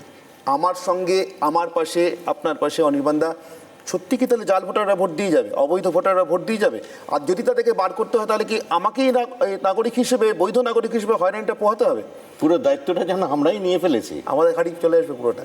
আমার মনে হয় এদিক থেকে একবার ডাকা উচিত আশুতোষকে। হ্যাঁ আশুতোষবাবু, হ্যাঁ আশুতোষবাবু তো বলবেনই। আমি জাস্ট আপনাকে একটা জিনিস বলতে চাই যে দেখুন, বিহারে তো এত সুন্দর স্মুথলি হয়ে গেল, একই তো প্রসেস।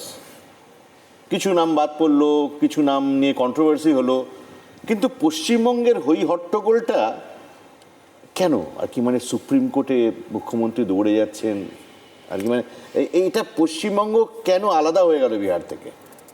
একই প্রসেস। মুখ্যমন্ত্রী 26,000 চাকরি প্রার্থীদের কাছে ছুটে গেলে কাজে দিত। প্রথমে শুরু করি যেটা বলে, সেটা হচ্ছে যে দেখুন, এটা খুব গুরুত্বপূর্ণ আপনি কথা বলছিলেন বলার সময়, সেটা হচ্ছে যে মানুষ কিভাবে দেখছে। আমরা বলতে চাইছি যে সোশ্যাল স্টিগমা কেন, মনে করে দেখুন, এই তৃণমূলের আমলে তো চাকরি চুরি হয়েছিল। যে জেনুইন টিচাররা স্কুলে গিয়ে দেখলো তাদের চাকরি নেই, সোশ্যাল স্টিগমা, তাদের আত্মসম্মান নিয়ে ছেলে খেলা হয়েছিল।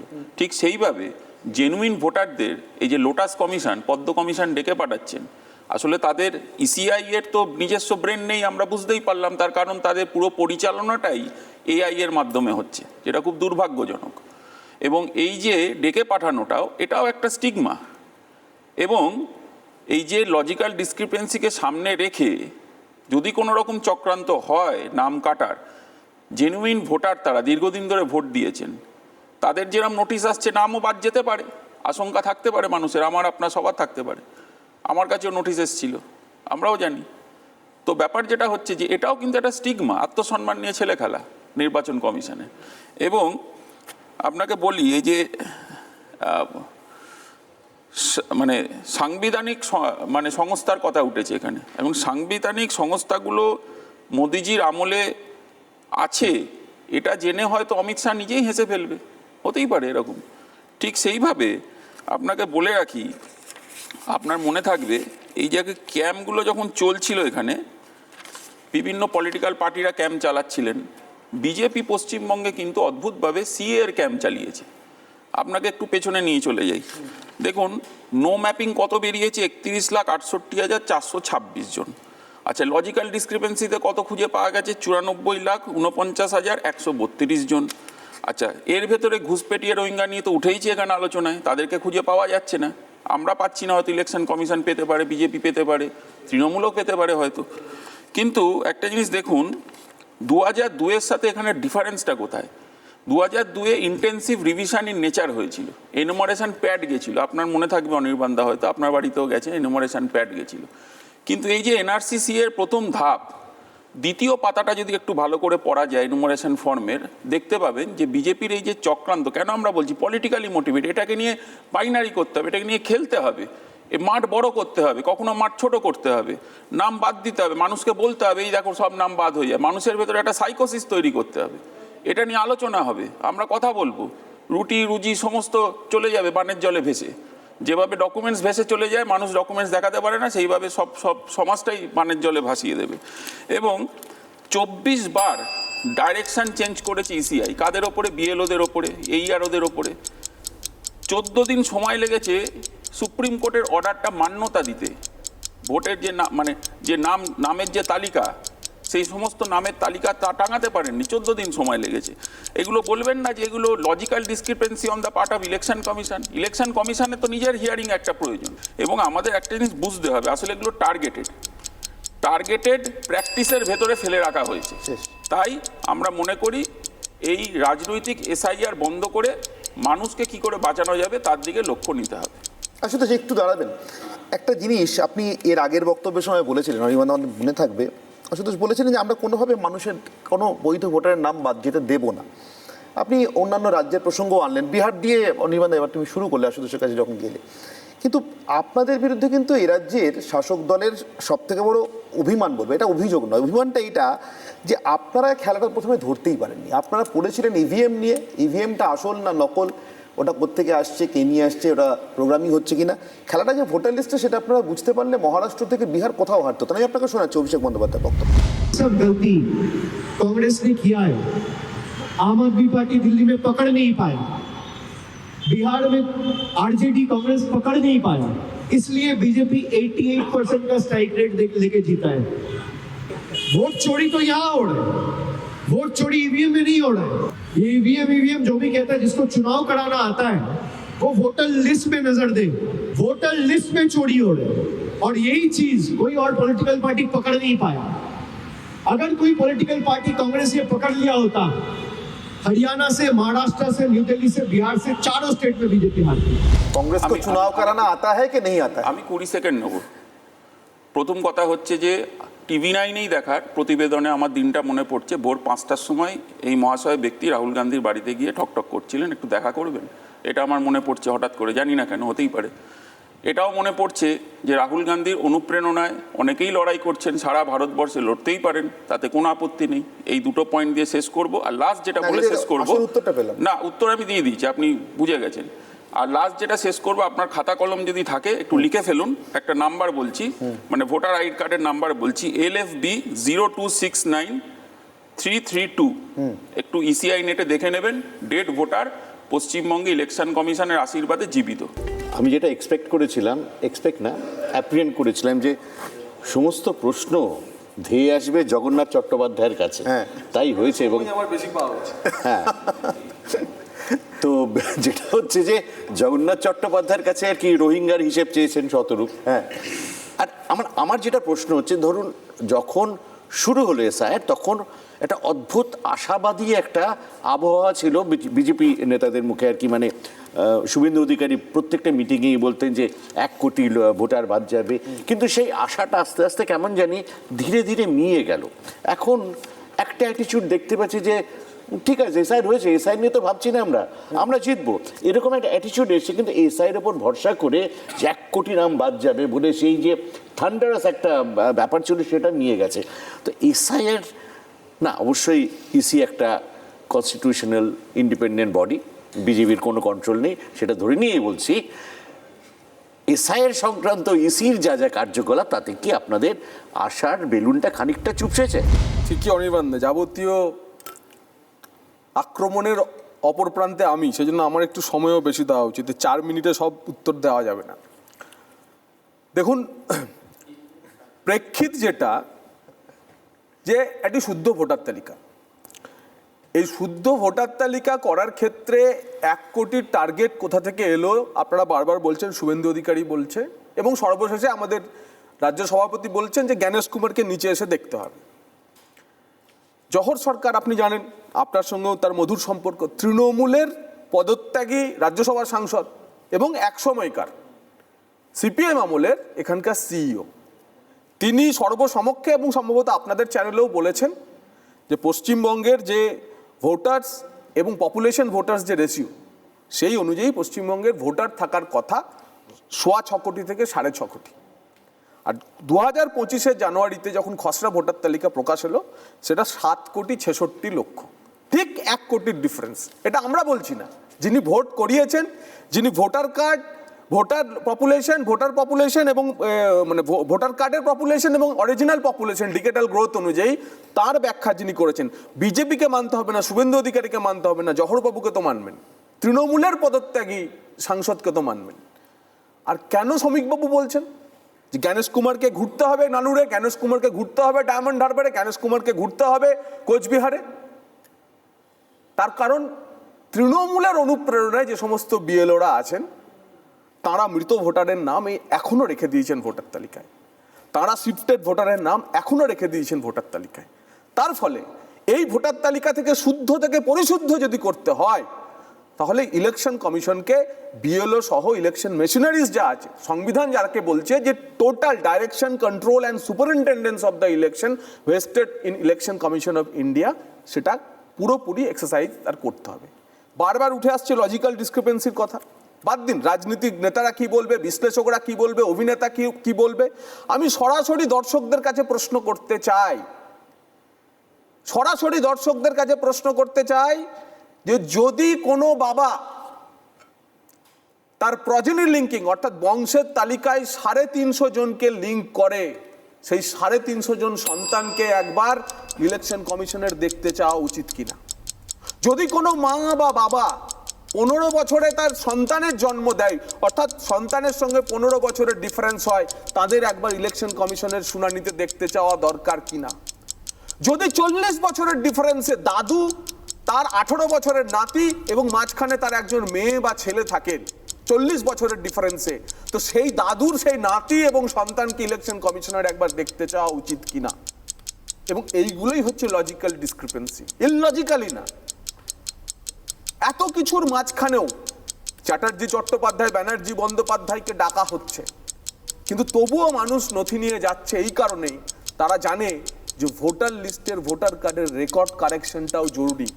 হয়তো সামান্য হয়রানি হচ্ছে, কিন্তু মানুষ হাসি মুখে যাচ্ছে এই কারণে, এর সঙ্গে কিছুটা উষ্মা প্রকাশ করেও যে রেকর্ড কারেকশনটা হয়ে যাচ্ছে। তাই এত মানুষের পার্টিসিপেশন না থাকলে, এত বাধা, এত উস্কানির পরেও পশ্চিমবঙ্গে এসআইআরটা সফল হতো না। কিন্তু অনুপ্রবেশকারী আছে কি নেই শামসেরগঞ্জের বিক্ষোভ বলবে, অনুপ্রবেশকারী আছে কি নেই বাদুড়িয়ার বিক্ষোভ বলবে, অনুপ্রবেশকারী আছে কি নেই চাকুলিয়ার বিক্ষোভ বলবে। কোথায় বিক্ষোভ হচ্ছে? সেই শামসেরগঞ্জ। একটা ছোট্ট উদাহরণ, যেখানে সেলফ লিঙ্কিং হয়েছিল মাত্র 34%, আর প্রজেনি লিঙ্কিং অর্থাৎ দাদু ঠাকুমার লিঙ্কিং হয়েছিল বাকি ভোটারদের। দেখুন সেখানেই গোলমাল। তাই অনুপ্রবেশকারীও আছে, রোহিঙ্গাও আছে। চূড়ান্ত ভোটার তালিকা প্রকাশ হতে দিন, দেখতে পাবেন যে কিভাবে এর ঝাড়াই বাছাই হতে থাকে। নমস্কার। জনবাবু একটু দাঁড়াবেন প্লিজ। আপনি শ্রমিক ভট্টাচার্যের বক্তব্যটা বললেন বলে আমি আর সে কথায় আসছি না।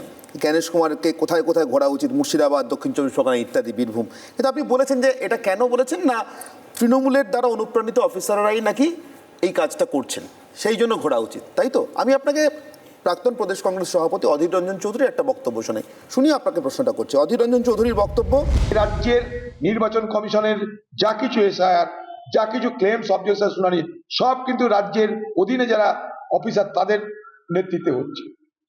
সেই অফিসার তৃণমূলের দ্বারা নির্দিষ্ট অফিসার। সেই অফিসার কারা? যারা আজকের এই তৃণমূল সরকারের প্রতিদিন চামচাগিরি করে, তারা যারা পঞ্চায়েত ভোট করতে দেয় না, তারা সেখানটাই শুনানি করছে এবং তাদের মাধ্যমেই তৃণমূলের সরকার, তৃণমূল পার্টি পরিকল্পিতভাবে ঝঞ্ঝাট তৈরি করো, মানুষকে বিপদে ফেলো, বিপদ থেকে উদ্ধার করে তাদেরকে ত্রাণ করতে সাজার চেষ্টা করো। এই হচ্ছে লাইন তৃণমূলের। জগন্নাথবাবু, আপনার কাছে আমার প্রশ্নটা খুব সহজ। তাহলে এই এসআইআর প্রক্রিয়াতে আপনারা যে আশা করেছিলেন সে আশার বাকি রইল কি? সবই যদি তৃণমূলের হয় তাহলে তৃণমূল যেমন রেজাল্ট চাইছে তেমনই রেজাল্ট পাবে। প্রথম তো হচ্ছে যে আমি অধীরবাবুর এই মতের সঙ্গে একমত, হয়তো আশুতোষ একমত হবে না, কিন্তু আমি অধীরবাবুর এই মতের সঙ্গে একমত। দ্বিতীয় প্রশ্ন যেটা হচ্ছে যে আমাদের আশা বা নিরাশা তো কিছু এসে যাচ্ছে না। এসআইআর ঠিকমতো হচ্ছে কি হচ্ছে না তা আপনারা তৃণমূলের প্রতিক্রিয়ায় বুঝতে পারছেন। আমার এটুকুই বলার। কিন্তু আপনাদের এই 1 কোটি 20 লক্ষ যারা অনির্বাণদা বারবার জিজ্ঞাসা করছিলেন, আসতে আর তো শোনা যাচ্ছে চূড়ান্ত ভোটার তালিকা 28 ফেব্রুয়ারি আসতে দিন। আপনারা কি কিছুটা হতাশ? 28 ফেব্রুয়ারি আসতে দিন। একটু কি হতাশ? 28 ফেব্রুয়ারি আসতে দিন। বেশ, আমার মনে হয় এবার এদিক থেকে অরূপ চক্রবর্তীর উত্তর নেওয়া উচিত। অরূপ চক্রবর্তীর উত্তর, তার আগে কি একটা আর কি অরূপবাবু উঠতে উঠতে একটা সুকান্ত মজুমদারের বাইট শুনিয়ে দিই, কেননা এইটা যদি সুকান্ত মজুমদার যেটা বলছেন সেটা যদি সত্যি বা সে আশঙ্কাটা যদি সত্যি হয় তাহলে তৃণমূলের পক্ষে কিন্তু খুবই অস্বস্তিকর। আগে বাইটটা শুনিনি, তারপর অরূপবাবুর বক্তব্য শুনবো। দেখা যাচ্ছে 109টা সিটে, 109টা বিধানসভাতে তৃণমূল যে ভোটে জিতেছে 21 এবং 24, তার থেকে বেশি ভোট এসআইআর এ বাতিল হয়ে গেছে। আপনাদের হুগলি লোকসভার আমি তথ্য দিচ্ছি, 2024-এ এই হুগলি লোকসভা আমরা হেরেছি 76,853 ভোটে। আর এসআইআর এ এখনো পর্যন্ত কত নাম বাতিল হয়েছে জানেন? এসআইআর এ বাতিল হয়েছে 1,26,000-এরও বেশি ভোট। তাহলে 109টা সিটে এরকম অবস্থা, 77টা আমরা জিতেছি। 109 যোগ 77 কত হয়? আব তেরা ক্যা হোগা রে কালিয়া। একটু আগে জগন্নাথবাবু বলছিলেন তৃণমূলের প্রতিক্রিয়া দেখুন, তৃণমূলের প্রতিক্রিয়া দেখি বা শুনি। সুকান্ত মজুমদারের বাইক চালাচ্ছিলেন, সুকান্ত মজুমদার বলছেন আপ তেরা কেয়া হোগা কালিয়া। কালিয়াটা কি বুঝতে পারছি না, কারণ যদি ভোটারের নাম বাদ যায়, সেই ভোটাররা তৃণমূলেরই ভোট দেন, এটা কোন জাদু বলে সুকান্ত মজুমদার জেনে গেলেন এটা আমি জানি না, উনি ভোটারদের মন পড়তে পেরেছেন কিনা, কিন্তু জাদু বলটা বুঝতে পারলাম। একজন মহিলা, তিনি স্কুল শিক্ষিকা, তিনি বিএলওর ডিউটি করতেন। ভদ্রমহিলার নাম সুমনা চৌধুরী, আসামের বিএলও। তিনি প্রকাশ্যে জানালেন যে যেই বাড়িতে তিনি ফর্ম নিয়ে গিয়েছিলেন, ফর্ম দিয়েছেন, এনুমারেশন জমা করেছেন, পার্সোনালি মিট করেছেন, তাদের নাম বিজেপি জোর করছে ফর্ম 7 ফিল আপ করে বাদ দিতে, ডিলিশন করতে, সংখ্যালঘু সম্প্রদায়ের অধিকাংশ মানুষের নাম।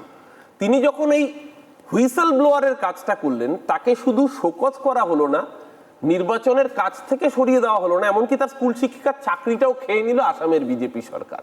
তাহলে বুঝতে অসুবিধা হয় না যে শস্যের মধ্যে ভূত নয়, পুরো শস্যটাই আসলে ভূতময় হয়ে রয়েছে। এখানে বিজেপির প্রতিনিধি জগন্নাথ বাবু হঠাৎ করে জহর সরকারকে কোট করলেন, 6.5 কোটি ভোটার হওয়ার কথা, 7.5 কোটি কি করে উঠলো?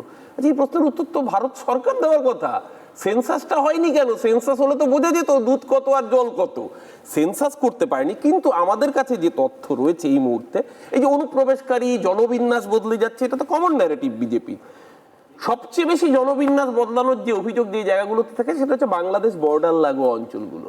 বিধানসভার নাম বনগা। 2002 সালে বনগা বিধানসভায়, তখন একটাই বিধানসভা ছিল, ডিলিমিটেশনের পরে দুটো হয়েছে, বনগা উত্তর দক্ষিণ। তখন 1,79,354 জন ভোটার ছিলেন বনগায়। তখন সংখ্যালঘু পার্সেন্ট কত ছিল জানেন বনগায়? 23.97।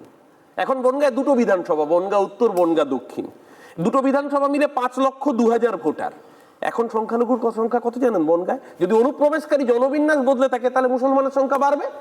বনগায় মুসলমানের সংখ্যা কমে গেল 23.18। অর্থাৎ যে অনুপ্রবেশ, যে শরণার্থী এসছে, অধিকাংশ তো হিন্দু শরণার্থী, বাংলাদেশ থেকে হ্যাঁ অত্যাচারিত হয়ে এসছেন, এদেশের মাটিকে তারা আপন করে নিয়েছেন। কিন্তু ন্যারেটিভটাকে বদলে দেওয়া হলো যে মুসলমান এসে জনসংখ্যা বদলে দিয়েছে। আমি এবার আসি কাটটুব কলকাতা লাগোয়া একটা বিধানসভা, যেখান থেকে সুভাষ চক্রবর্তী জিততেন, বেলগাছিয়া। সেই বেলগাছিয়া বিধানসভায় 1,79,896 ভোটার ছিল 2002 সালে। এই ভোটারের 9.19% সংখ্যালঘু ছিল। আর আজকে বেলগাছিয়া যেটা বিধাননগর হয়েছে, সেখানকার ভোটার হয়েছে 2,21,656। সেইখানে সংখ্যালঘু শতাংশ কমে গিয়ে 8.24 হলো। তাহলে বাড়লো কারা? এখানে ইন্টারেস্টিং, ওই বেলগাছিয়া বিধানসভায় বাঙালি পদবী, অর্থাৎ ধরুন এই চ্যাটার্জি, চট্টোপাধ্যায়, ঘোষ, বোস, চক্রবর্তী ইত্যাদি প্রভৃতি পদবী, সেই পদবী গুপ্তকেও যদি আমি বাঙালির মধ্যেই ধরি, 62.82 ছিল 2002-এ, আর আজকে দাঁড়িয়ে 57.56। অর্থাৎ বাঙালি কমছে। হ্যাঁ, যে অনুপ্রবেশকারী বলছেন জনবিন্যাস বদলাচ্ছে। উত্তরপ্রদেশ, গোবলয়, বিহার, এই বিজেপি শাসিত ডবল ইঞ্জিনের রাজ্যের মানুষ আসতেই পারেন। জনবিন্যাস যদি বদলে থাকে সেটা অনুপ্রবেশের জন্য নয়, জনবিন্যাস বদলেছে ভারতের একটা রাজ্য থেকে আরেকটা রাজ্যে মানুষ এসছেন, স্বাভাবিক কারণেই তারা এই রাজ্যের ভোটার হয়েছেন। জনবিন্যাস বদলানোর ডিভিডেন্ড কারা পাচ্ছে? বর্ডার লাগোয়া অঞ্চলগুলো লোকসভা রেজাল্ট অ্যানালিসিস করলেই পরিষ্কার বোঝা যায়। আমরা শুধু একটাই কথা বলবো, রোহিঙ্গার সংখ্যা 0, আজকে অনুপ্রবেশকারীর সংখ্যা বলতে পারছে না। এসআইআর, ওই একটা বাংলার রিয়েলিটি শো এর একটা জনপ্রিয় ডায়লগ ছিল, সেখানকার যিনি বিচারক ছিলেন তিনি বলতেন আপনি থাকছেন স্যার। এই স্যারের পর বাংলার মানুষ আবার বলবে আপনি থাকছেন ম্যাডাম। বেশ, আমার মনে এবার এদিক থেকে এবারে আর তো শতরূপ ঘোষকেই বলতে হবে। আমি জানি না, শতরূপকে জিজ্ঞেস করার আমার অনেক কিছুই আছে, হয়তো পরবর্তীকালে করব, কিন্তু একটা যেটা বলা হয় জনবিরোধী একটা নীতি বা একটা অ্যাটেম্প্ট, তো সেখানে সরব হওয়ার ক্ষেত্রে সিপিএম কি আরও একটুখানি কি বলা যায়, আরেকটুখানি প্রোঅ্যাক্টিভ, বাংলাটা উৎসাহিত হতে পারতো? আরেকটু কি সিপিএমকে রাস্তায়, আরেকটু গ্রামে গ্রামে প্রচার, আরেকটু সোশ্যাল মিডিয়া তো অবশ্যই একটা হাতিয়ার, আরও একটু আমরা দেখতে চেয়েছিলাম। আমরা আমাদের প্রোঅ্যাক্টিভ হওয়াটা বা আমাদের উৎসাহী হওয়াটা আরেকটু প্রচার করতে সুবিধা হতো যদি এসআইআর এর বিরুদ্ধে করা সত্যিকারের মুস্তারি বানুর বদলে আপনারা মমতা বন্দ্যোপাধ্যায়কে না দেখাতেন। যাই হোক, আমি বলি এক কথা প্রথমে, আপনারা এই টিএন সেশনকে নিয়ে একটা দীর্ঘ প্যাকেজ দেখালেন প্রায় ভগৎ সিংয়ের পর্যায়ে তুলে নিয়ে গিয়ে, এবং জ্যোতিবাবু ওনাকে মেগালোম্যানিয়াক বলেছিলেন, কোট করালেন। এটা মিডিয়া মাঝে মধ্যেই করে থাকে। যেটা আপনারা বলতে ভুলে যান তা হচ্ছে টিএন সেশন পাঞ্জাবে ভোট শুরু হওয়ার 2 ঘন্টা আগে ভোট বাতিল করে দিয়েছিলেন। টিএন সেশন সেই সময় কংগ্রেসের গভর্নমেন্ট ছিল, তারা আমাদের বিরোধী। সেই সময় প্রধানমন্ত্রীকে পরামর্শ দিয়েছিলেন যে আপনার 2জন ক্যাবিনেটের মিনিস্টারকে ড্রপ, একজন সীতারাম কেশরি, একজনের নামটা আমার মনে পড়ছে না, যেটা কিনা ইলেকশন কমিশনের অধিকারের মধ্যে পড়ে না। এবং জ্যোতিবাবু টিএন সেশনকে নিয়ে বলেছিলেন, খালি তাই নয়, সুপ্রিম কোর্ট সেই সময় একাধিকবার টিএন সেশনকে বলেছিলেন যে ইউ আর ওভারস্টেপিং, আপনি আপনার এখতিয়ারের বাইরে পা দিচ্ছেন। যখন টিএন সেশনকে ভগৎ সিং বানাবেন দয়া করে এই দিকগুলোকেও একটুখানি বলবেন। যাই হোক, অনির্বাণ একটা প্রশ্ন করলেন, তখন রাহুল তাকে করেছিলেন যে পরীক্ষার হলে যদি আমি কেউ দেখি আমার পেছনে কেউ বই খুলে পরীক্ষা দিচ্ছে আমার খারাপ লাগবে কিনা। দেখুন, আমি যদি অনির্বাণ পরীক্ষার হলে থাকতাম এবং দেখতাম কেউ বই খুলে পরীক্ষা দিচ্ছে, আমি সবার আগে ইনভিজিলেটরকেও জিজ্ঞেস করতাম যে আমি যখন ক্লাসে পরীক্ষা দিতে ঢুকছিলাম আপনি দেখে নিলেন আমি বই সঙ্গে নিয়ে ঢুকেছি কিনা, আমার বইটা জমা নিয়ে নিলেন, আর আরেকটা লোক কী করে আপনার সামনে দিয়ে ড্যাং ড্যাং করে বই নিয়ে ঢুকে পড়লো। সুতরাং আমি যদি আজকে ভোটারের লাইনে, ভোট দেওয়ার লাইনে গিয়ে দেখি আমার পাশে একজন বাংলাদেশি দাঁড়িয়ে আছে ভোট দিচ্ছে, তাহলে আমি সবার আগে বিএসএফকে জিজ্ঞেস করবো, কেন্দ্রের সরকার যাদের কাজ ছিল এই বাংলাদেশিকে ভারতে ঢোকাটা আটকানোর, তাকে জিজ্ঞেস করবো যে এই বাংলাদেশিটা বাংলাদেশ থেকে, ঢাকা চট্টগ্রাম থেকে আমার পাড়ায় কসবার ভোটার লিস্টের লাইনে আসলো কোত্থেকে, এটাকে আটকানোর দায়িত্ব যার ছিল, প্রথম প্রশ্নটা আমি তাকে করব। তারপরের কথা আমি এখানে বলছি যে দেখুন, এখানে বারবার আলোচিত হচ্ছে, জগন্নাথ দা বললেন, দেখুন না, প্রথমে শুনেছিলাম যে ড্রাফট বেরোনোর পরে মতুয়ার সংখ্যা কী বলে রোহিঙ্গা মুসলমানের সংখ্যা জানতে পারবো, এখন উনি বললেন 28 তারিখ জানতে পারবো। দেখুন ভাই, সোজা কথা বলছি, জগন্নাথ দা বললেন না যে মানুষ হাসি মুখে জমা দিচ্ছেন, হাসি মুখে কেউ জমা দিচ্ছে না দাদা, লোকে অত্যন্ত বিরক্তির সঙ্গেই যাচ্ছে। কিন্তু এখন কেন্দ্রের সরকার, ইলেকশন কমিশন, তারা যেটা করেছে আমি সেটা মানতে বাধ্য। আমি হাসি, আমি কাঁদি, আমি ডিগবাজি খাই, আমি এটা করতে বাধ্য। এরকমভাবেই আপনারা বলেছিলেন, দেখুন মানুষ কীরকম হাসি মুখে নোট বদলের লাইনে, নোট বাতিলের লাইনে দাঁড়িয়ে আছে, কেউ হাসি মুখে দাঁড়িয়েছিল না। মাঝখান থেকে কী হলো, যেরকম আগামী 100 বছরে আমরা জানতে পারবো না ডিমনিটাইজেশন করে কতগুলো কালো টাকা ধরা পড়েছিল, সেরকম আগামী 500 বছরেও জানতে পারবো না এসআইআর করে কতগুলো রোহিঙ্গা ধরা পড়েছিল। এবার আর এই যে আমি বলছি মানুষকে চিট করা, এখন বলছেন যে আপনারা দেখুন 28 অব্দি, আচ্ছা কথা ছিল তো মতুয়া সার্টিফিকেট দেবে কোথাকার শান্তনু ঠাকুর, তার দেওয়া মতুয়া সার্টিফিকেট দিয়ে নাকি এসআইআর এর তালিকায় নাম উঠে যাবে। কোটি কোটি টাকা স্ক্যাম করেছে শান্তনু ঠাকুর, আমি এখানে দাঁড়িয়ে বলছি।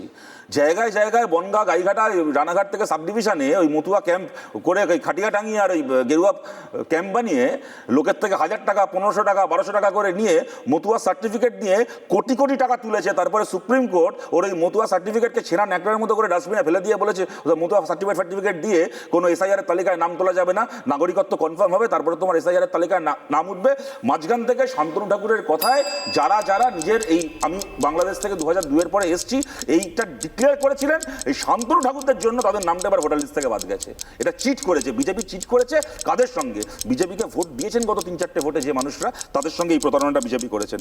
এবং দেখুন এই যে লজিক্যাল ডিসক্রিপেন্সি বলে 350 জন যদি কারোর হচ্ছে তার লিঙ্কেজ করে থাকে, কোনো বাবার 350 সন্তান, 100 বার তাকে ডাকা উচিত। কিন্তু জগন্নাথ দা, ইলেকশন কমিশন যে আইনটা বানিয়েছেন, কারুর বাবা 350 জন সন্তান থাকলে তাকে ডাকা হবে এমন তো আইনটা করেননি। এখানে লজিক্যাল ডিসক্রিপেন্সির ক্ষেত্রে নিয়মটা করেছেন 5-এর বেশি, 6 বা তার বেশি, মানে 5 পর্যন্ত ঠিক আছে, 6 সন্তান যার থাকবে, যদি দেখি যে কারোর বাবার 6 জন সন্তান, তাহলে একই বাবা মার, তাহলে তাদের প্রত্যেকজন সন্তানকে লজিক্যাল ডিসক্রিপেন্সি হিসেবে ডাকা হবে এবং তাদেরকে তাদের ডকুমেন্ট জমা দিতে হবে। গুজরাটেও তো এসআইআর চলছে এই সময়ে, নরেন্দ্র মোদীর বাবার 6 সন্তান, মোদীকে ডাকা হয়েছে লজিক্যাল ডিসক্রিপেন্সি বলে। ভারতে কি আমার জন্য একটা আইন, মোদীর জন্য একটা আইন আছে? নরেন্দ্র মোদীরা 6 সন্তান, যোগী আদিত্যনাথরা 7 সন্তান, ইউপিতে তো হয়ে গেল এসআইআর। আদিত্যনাথকে ডাকা হয়েছিল, অজয় সিং বিশকে ডাকা হয়েছিল, তোমার বাবার নামে 6 জনের লিঙ্কেজ আছে, লাইনে দাঁড়িয়ে প্রমাণ করো। দেখুন এইগুলো আমরা সবাই জানি, এগুলো কেন করা হয়েছে, কি করা হয়েছে। আমি যেটা দিয়ে শুরু করেছিলাম এর আগের বার, এইটা বলেই শেষ করছি।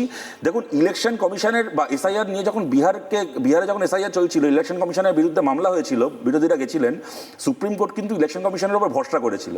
তারপরে সেই সুপ্রিম কোর্টকে যে এতবার স্টেপিং করতে হলো, পরবর্তীকালে ইলেকশন কমিশনকে এতগুলো নির্দেশ দিতে হলো, এর থেকে কিন্তু এইটা প্রমাণিত হচ্ছে যে ইলেকশন কমিশনের মতো একটা বডি, তার প্রতি এমন এমনকি সুপ্রিম কোর্ট যে ভরসাটা নষ্ট করেছিল, ইলেকশন কমিশন সেই ভরসার যোগ্য ভূমিকা পালন করেনি, যে কারণে পরবর্তীকালে সুপ্রিম কোর্টকেই আবার স্টেপিং করে বিভিন্ন নির্দেশ দিতে হয়েছে। এই যে ইলেকশন কমিশনের পলিটিক্যালি কম্প্রোমাইজড হয়ে যাওয়া, দেখুন আজ বাদে কাল মোদিও থাকবে না, রাহুল গান্ধীও থাকবে না, কেউ থাকবে না, কিন্তু এই ইলেকশন কমিশনের এই কম্প্রোমাইজড হয়ে যাওয়াটা ভারতের গণতন্ত্রকে কতটা উপকৃত করলো আপনারা খোলা মনে বিচার করুন। সদর একটু দাঁড়াবেন প্লিজ। আপনি মোস্তারিবানুর কথা বলছিলেন, ঠিক কথাই, মোস্তারিবানুর করা মামলা, মুখ্যমন্ত্রী সওয়াল করতে গিয়েছেন, ন্যাচারালি আপনারাও সেটা বলেছেন। মুখ্যমন্ত্রী, আমি অনেক বক্তব্যই শুনেছি আপনাদের মুখ থেকে, ছবি তুলতে গিয়েছেন ইত্যাদি ইত্যাদি, রাজনৈতিক বিরোধিতা বা বক্তব্যের জায়গা থেকে। কিন্তু আমার প্রশ্ন সেগুলো নিয়ে নয়, আমার প্রশ্ন আপনাদেরই প্রাক্তন মুখ্যমন্ত্রী মানিক সরকার, ত্রিপুরার মুখ্যমন্ত্রী, তিনিও কিন্তু মমতা বন্দ্যোপাধ্যায়ের এই যাওয়াটাকে ভালো চোখেই দেখেছেন।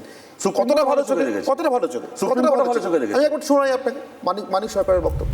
বাংলার মুখ্যমন্ত্রী তিনি সুপ্রিম কোর্টে গিয়ে দাঁড়িয়ে কথা বলেছেন, ভালোই তো, তিনি গেছেন, মূল সমস্যাগুলো 6-7টা পয়েন্টে তিনি তুলে ধরেছেন। শ্রীমতী ব্যানার্জি দেরি করে ফেলেছেন, আরো আগে তার যাওয়া উচিত ছিল, কিন্তু দেরি হলেও প্রতিবাদটা যেটা করার চেষ্টা করেছেন, কোর্টে যেভাবে গেছেন, সেটাকে আমি খাটো করে দেখতে চাইছি না। কার্যকরী উদ্যোগ নিয়েছেন, দেখা যাক ভবিষ্যতে কি। হ্যাঁ দেখুন, এটা সুপ্রিম কোর্টও ওয়েলকাম করেছে, যে কারণে কোথায় কোনোটা উত্তরপ্রদেশের কোনোটা সংগঠন তার বিরুদ্ধে মামলা করেছিল, সুপ্রিম কোর্ট প্রথম দিন ডিসমিস করে দিয়েছে। যে একজন মুখ্যমন্ত্রী তিনি যদি এসে থাকেন সুপ্রিম কোর্টে, সেটা আইনের ব্যবস্থার প্রতি তার ভরসাকে প্রমাণিত করছে। কিন্তু কথাটা, আমাদের প্রশ্নটা হচ্ছে এই জায়গাতেই ছিল যে অতএব সিপিআইএম এর উদ্যোগটা এখানে কম বা বেশি হয়ে যায় না। মুস্তারিবানু মামলাটা করেছিলেন, এখন তিনি যেহেতু কোনো রাজ্যের মুখ্যমন্ত্রী নন, মুর্শিদাবাদে বসবাসকারী একজন অত্যন্ত সাধারণ একজন সংখ্যালঘু পরিবারের একজন শ্রমজীবী মহিলা, একজন শ্রমজীবী গরিব মুসলমান মহিলা, তার করা মামলা, তিনি এই প্রিভিলেজটা পেলেন না, তিনি মিডিয়ার লাইমলাইটটা পেলেন না, পেলেন মমতা বন্দ্যোপাধ্যায় মুখ্যমন্ত্রী বলে। উনি ভালো কথা, উনি গেছেন, আমাদের সেখানে কিছু বলার নেই। তবে মমতা বন্দ্যোপাধ্যায় কেন আমার প্রিয় নেত্রী, কেন মমতা বন্দ্যোপাধ্যায়ের দুটো অবতার আছে। এক হচ্ছে ভোটের আগে উনি বলেন যে আমি থাকতে আপনাদের কারোর নাম আমি ভোটার লিস্ট থেকে কাটতে পারবো না, আমি থাকতে আপনাদের ভোট দেওয়ার অধিকার কেউ কেড়ে নিতে পারবে না। আর ভোটের দিন সকালবেলা ওনার দলের ছেলেরাই বলে আপনার ভোট হয়ে গেছে, বাড়ি চলে যান। একটু দাঁড়াবেন, আপনি শ্রমজীবী গরিব মুসলমান মহিলার কথা বলেছেন। আমি শ্রমজীবী তো বটেই, গরিব হয়তো নন, কিন্তু অত্যন্ত মেধাবী, প্রেসিডেন্সি কলেজে পড়াশোনা করতেন, তারপরে পার্টির কথা সব ছেড়ে ছুড়ে দিয়ে একসময় শাসনে চলে গিয়েছিলেন। এখন তিনি শাসনের শাসক ছিলেন কিনা এই নিয়ে নানা বিতর্ক আছে। ইদানিংকালে মজিদ মাস্টার সিপিএমের সঙ্গে নেই, পার্টি মেম্বারশিপ রিনিউয়াল করেননি, কিন্তু সম্প্রতি এই পর্বে অর্থাৎ এসআইআর পর্বে মজিদ মাস্টারের কাছেও আমরা গিয়েছিলাম, জিজ্ঞাসা করেছিলাম যে বাংলায় এসআইআর যেভাবে চলছে তিনি কিভাবে দেখছেন। আমাদের কিন্তু প্রশ্ন এটুকুই ছিল, মজিদ মাস্টারের উত্তরটা কি একবার আপনাদের শোনাই। শুধু হেনস্থা আমাদের হয়নি, গোটা পশ্চিম বাংলাতে হয়েছে, এবং এটা তো খুবই একটা যাচ্ছে তাই ব্যাপার। মমতা ব্যানার্জি এর বিরুদ্ধে প্রতিবাদ করেছেন এবং সেটা তো সবাই সব জায়গায় প্রশংসিত হয়েছে। এই বিজেপিকে ঠেকাবার জন্যে পশ্চিমবাংলায় আর যে দলগুলো আছে তার মধ্যে একমাত্র তৃণমূল ছাড়া আমার চোখে এক্ষুনি কাউকে পড়ছে না। মজিদ মাস্টার বলছেন যে এখন তৃণমূল খুব ভালো হয়ে গেছে, তৃণমূল ছাড়া কেউ কোনো ভালো কাজ করছে না। শুভেন্দু অধিকারী সারা জীবন তৃণমূল করতেন, তিনি এখন বলছেন যে বিজেপি খুব ভালো হয়ে গেছে, বিজেপি একমাত্র পারে পশ্চিমবাংলার উন্নয়ন করতে।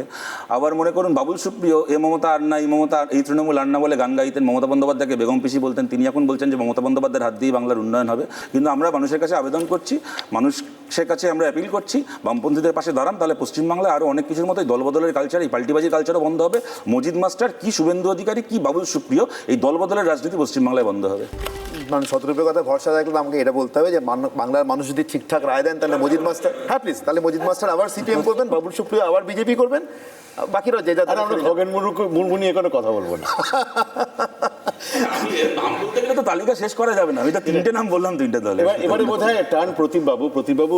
আমার যেটা সাধারণ নাগরিক হিসেবে প্রশ্ন, ইস্যু তো হবে বেকারত্ব, ইস্যু তো হবে খাওয়া দাওয়া, মানুষ খেতে পাচ্ছে কেন, ইস্যু তো হবে করাপশন। তো আজকে এসআইআর স্যারের ক্লাসরুমে এই কঠিন পরীক্ষা দিতে দিতে আমাদের যে আসল ইস্যুগুলো, যার জন্য আমরা একটা সরকারকে, কি বিজেপি কি তৃণমূল কি কংগ্রেসকে আমরা যা নির্বাচিত করবে যে তুমি আমাদের এইগুলো দাও, কর্মসংস্থান দাও, বেকারত্ব ঘোচাও, সেগুলি কি সব চাপা পড়ে গেল? না, চাপা পড়ে যায়নি, মানুষের মনে সেগুলো আছে।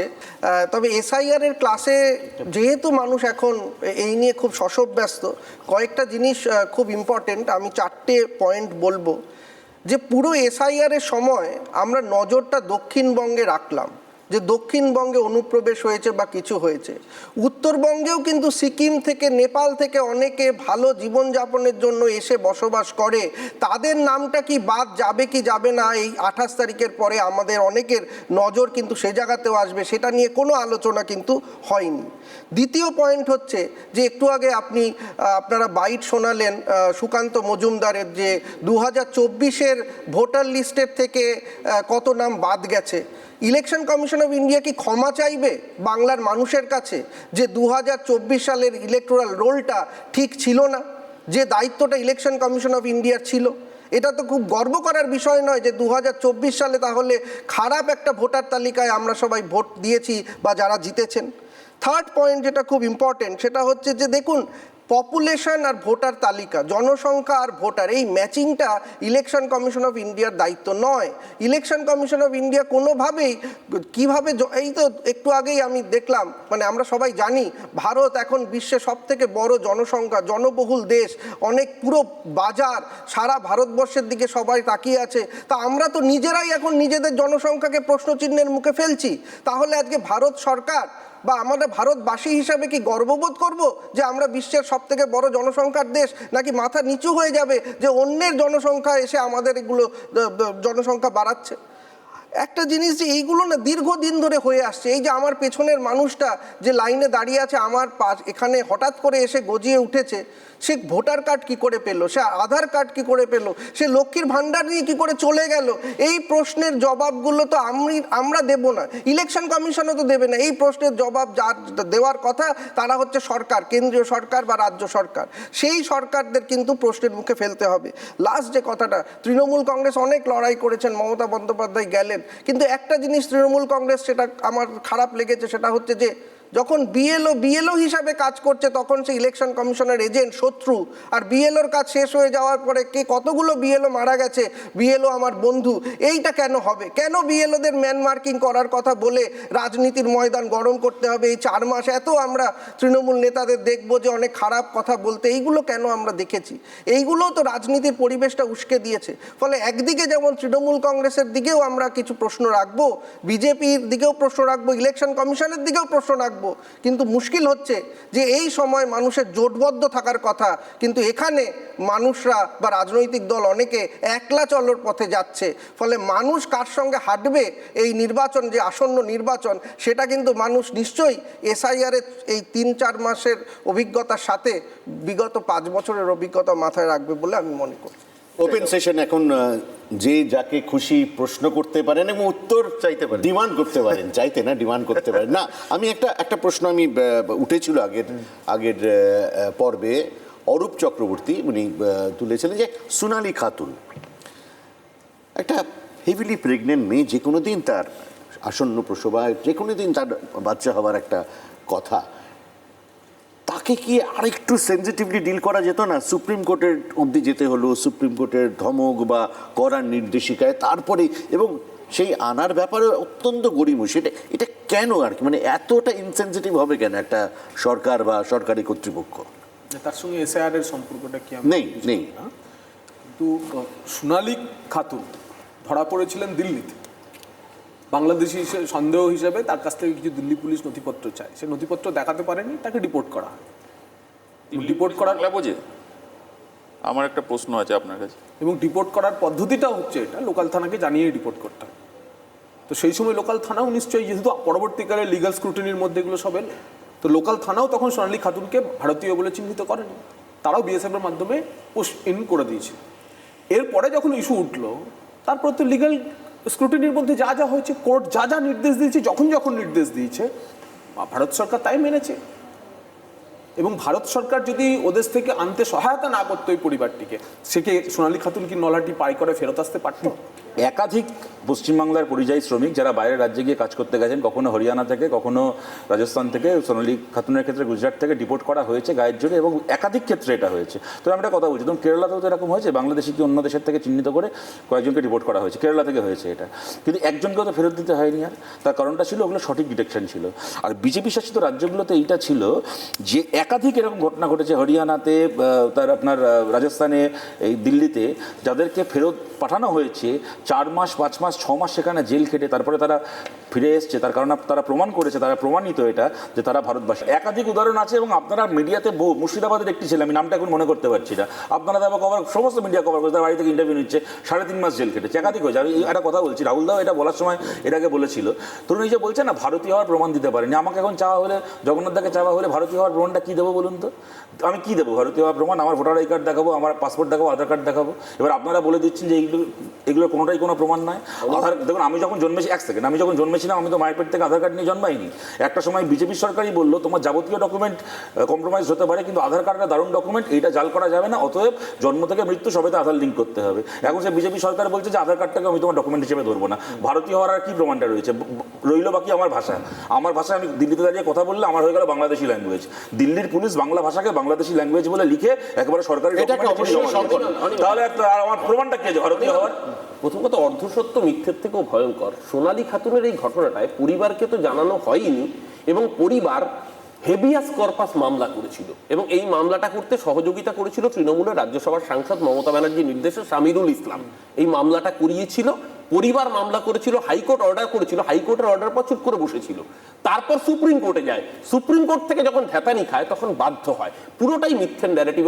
কদিন আগে উড়িষ্যাতে জুয়েল রানা বলে মুর্শিদাবাদের সুতির একটি ছেলে পিটিয়ে খুন করে দিল, বাংলা ভাষায় কথা বলে বলে বাংলাদেশি। আজকে পুরুলিয়ার জুয়েল রানার ঘটনায় উড়িষ্যা সরকার স্পষ্টভাবে জানিয়েছে ওটা হচ্ছে আত্মহত্যা। আমি আপনার ফ্যামিলি তারপর বলেছে মিথ্যা কথা, এখানে স্পষ্ট বলা হচ্ছে, অর্ধসত্য নয়, মিথ্যা কথা বলা হচ্ছে। ওনার ধৈর্য রাখুন। জুয়েল রানার ঘটনায় আত্মহত্যার কথা উড়িষ্যা সরকার বলেছে, এখানে আপনার গায়ে চলবে। মুর্শিদাবাদের পুলিশ প্রেস কনফারেন্স করে বলেছে, শুনুন, সানি রাজা প্রেস কনফারেন্স করে, সানি রাজা প্রেস কনফারেন্স আজকে পুরুলিয়ার একটি ছেলে সুখেন মাহাতো, তার অপরাধ কি? সে সংখ্যালঘু, সে মুসলমান, সে অনুপ্রবেশকারী, সে রোহিঙ্গা। সুখেন মাহাতো পুরুলিয়ার একটা ছেলে, তাকে পিটিয়ে খুন করে দিচ্ছেন। এই দিনের পর দিন শুধু বাংলা ভাষায় কথা বললে, আপনি দিল্লির রেসিডেন্ট কমিশনার, বঙ্গভবনে চিঠি দিচ্ছেন বাংলাদেশি ভাষা। আপনি বলুন তো, আপনি দীর্ঘদিন একটা প্রথম সারির সংবাদ মাধ্যমের আপনি চাকরি করেছেন, আপনার সাংবাদিকতার আমি ফলোয়ার।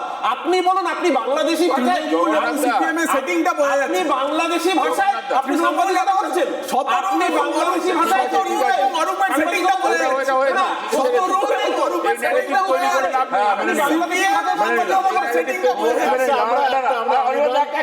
আমরা একটা শো আলাদা করে করব সেটিং তত্ত্ব মেনে নিলাম।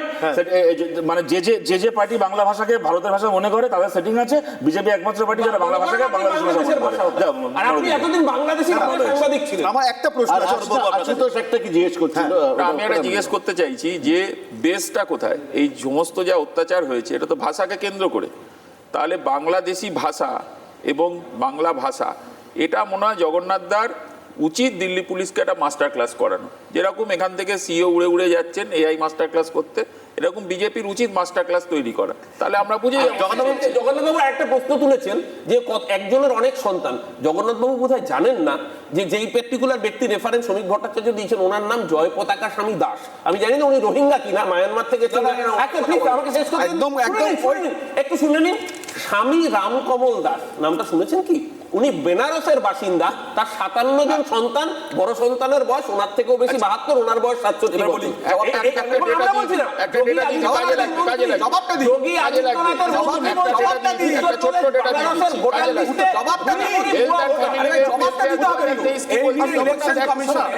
বিশেষ করে মঠের যারা আশ্রমের যারা বাসিন্দা, এই নিয়ে ইলেকশন কমিশনের গাইডলাইন আছে যে তারা পূর্বাশ্রমের থেকে চলে আসার পরেতে তারা গুরুকেই তাদের বাবা বলে মানে।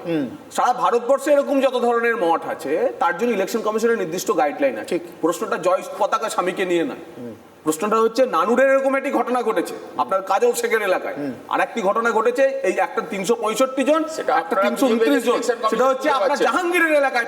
শুনে নিন, এটার জবাব আপনি কি দেবেন? আপনার মন্ত্রী যে 2200 শুধু বেনারসের ভোটার লিস্টে ভুয়া ভোটার আইডেন্টিফাই করলেন, কার ভোটে নরেন্দ্র মোদী 6 লাখের মার্জিন 1,30,000 এনেছেন। ওই জুয়া চুরিটা করতে না পারলে তো নরেন্দ্র মোদীও হারতেন। এক এক করে অসুবিধা, আমি উত্তর আপনার প্রশ্ন নেব, কিন্তু জগন্নাথবাবু একটা প্রশ্ন, আপনি কিছুক্ষণ আগে বলেছেন যে সোনালী খাতুনের সঙ্গে এসআইআর এর সম্পর্কটা কি? আসলে এই প্রসঙ্গটা এলো একটাই কারণে, সোনালী খাতুন একটা সিঁদুরে মেঘ, যা এসআইআর এর সময় দেখে মানুষ ভয় পাচ্ছে। সোনালী খাতুনের সঙ্গেই যদি এটা হয়ে থাকে তাহলে এসআইআর এর মতো একটা প্রসেস চলাকালীন আর কি কি হতে পারে? ভয়টা কি অমূলক বললেন না অনির্বাণ, জগন্নাথ যে কথাটা বললেন আমার মনে হয় কথাটা কিন্তু এসেনশিয়ালি ভুল না। যেটা উনি যেটা এই কথাটা বলার মাধ্যমে যেটা বোঝাতে চেয়েছেন হয়তো তা হচ্ছে যে এসআইআর প্রক্রিয়া, ভোটার লিস্টটাকে সংশোধন বা স্যানিটাইজ করার প্রক্রিয়া, এর সঙ্গে নাগরিকত্ব কে ভারতে থাকবে না থাকবে তার কোনো সম্মান নেই, কথাটা সম্পর্ক নেই।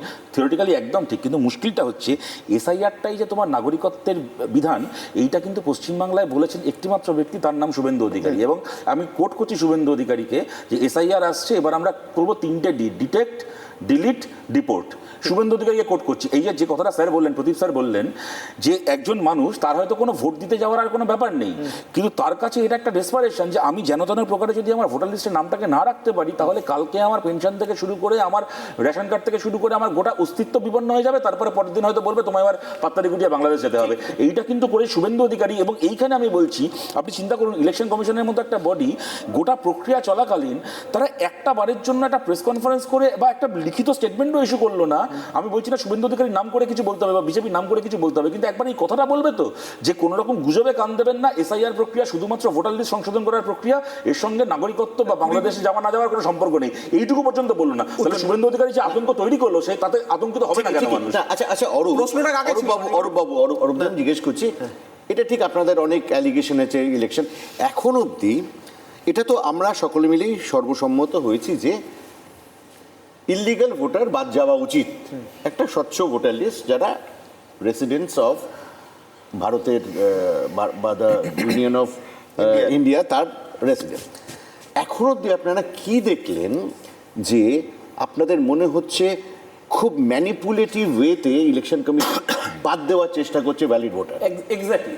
দেখুন, প্রথমে যে 58 লাখ মানুষের নাম বাদ গেছে সেটা নিয়ে কিন্তু বক্তব্য নেই, সেখানেও আছে, কারণ অনেক জীবিত মানুষকে মৃত দেখানো হয়েছে। এই 58 লাখের মধ্যে প্রায় 24.5 লাখ ডেড, কিছু শিফটেড, কিছু ট্রান্সফার, সেটা নিয়ে কারো বক্তব্য নেই।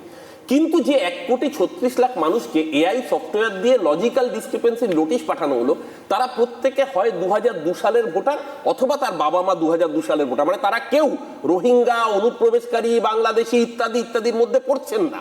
সেই মানুষকে লাইনে দাঁড় করিয়ে প্রমাণ দিতে হবে যে তুমি ভারতীয়, এই অসভ্য প্রসেসে। এবং যে সোনালী খাতুনের কথা বলেন, আমি রেফারেন্সটা এই কারণে টানছি, সোনালীর বাবা ভাদু শেখের নাম, তার মায়ের নাম কিন্তু 2002 সালের লিস্টে রয়েছে, তারপরেও তাকে গাইড করে বাংলাদেশ পাঠানো হচ্ছে। তারপরেও এটাই প্রমাণ করছে এই যে মানুষ, এতগুলো মানুষ আতঙ্কে মৃত্যু হচ্ছে, পুরোটা আতঙ্কটা তৈরি করেছে নির্বাচন কমিশনের মাধ্যমে ভারতীয় জনতা পার্টি, মানুষকে হয়রানির লাইনে দাঁড়াবে। এসআইআরটা অরূপবাবু যা বললেন ঠিক বুঝতেই পারেনি, আপনারাই বুঝেছেন, আর কেউ বুঝেন। বিহারের সঙ্গে ডিফারেন্সটা কি? বিহারে চুরি করেছেন, ধরা পড়েননি, এখানে চুরি বিহারের এসআইআরে বিএলওরা ভোটারের কাছে গিয়ে ফর্ম শুধু ফিল আপ করা নয়, ফর্ম ফিল আপ করার সময় ডকুমেন্ট কালেক্ট করে নিয়ে এসছে। এই ঘটনাতে তখন হয়রানির অভিযোগ ওঠে যে কেন ডকুমেন্ট, ওই 13টা ডকুমেন্টের মধ্যে আধার কার্ড নিয়ে সুপ্রিম কোর্টে মামলা হয়, পরবর্তীকালে আধার কার্ড নেওয়া হয়। যখন বিহার থেকে শিক্ষা নিয়ে, এই পাইলট প্রজেক্ট থেকে শিক্ষা নিয়ে যখন 12টি রাজ্যে করা হলো, তখন ইলেকশন কমিশন মানুষের হয়রানি বাকি সব কিছু বন্ধ করার জন্য বলল যে কোনো ডকুমেন্ট দিতে হবে না, শুধু এনুমারেশন ফর্ম ফিল আপ করে তোমার লিঙ্কেজটা দেখিয়ে দাও। মানুষকে ইজ আউট করার জন্য এটা করা হয়েছিল। সেইটা যখন পশ্চিমবঙ্গে করা হলো, বাঙালি বুদ্ধি লাগালো। 40 বছরের দাদু, মাঝখানে একজন সন্তান, তার 18 বছরের নাতি, অবজেকশন, 15 বছরের মা অথবা 15 বছরের বাবা, 6, 8, 10, 20, 25টি সন্তান, প্রায় 1 থেকে 1.5 লক্ষ। 1 থেকে 1.5 লক্ষ।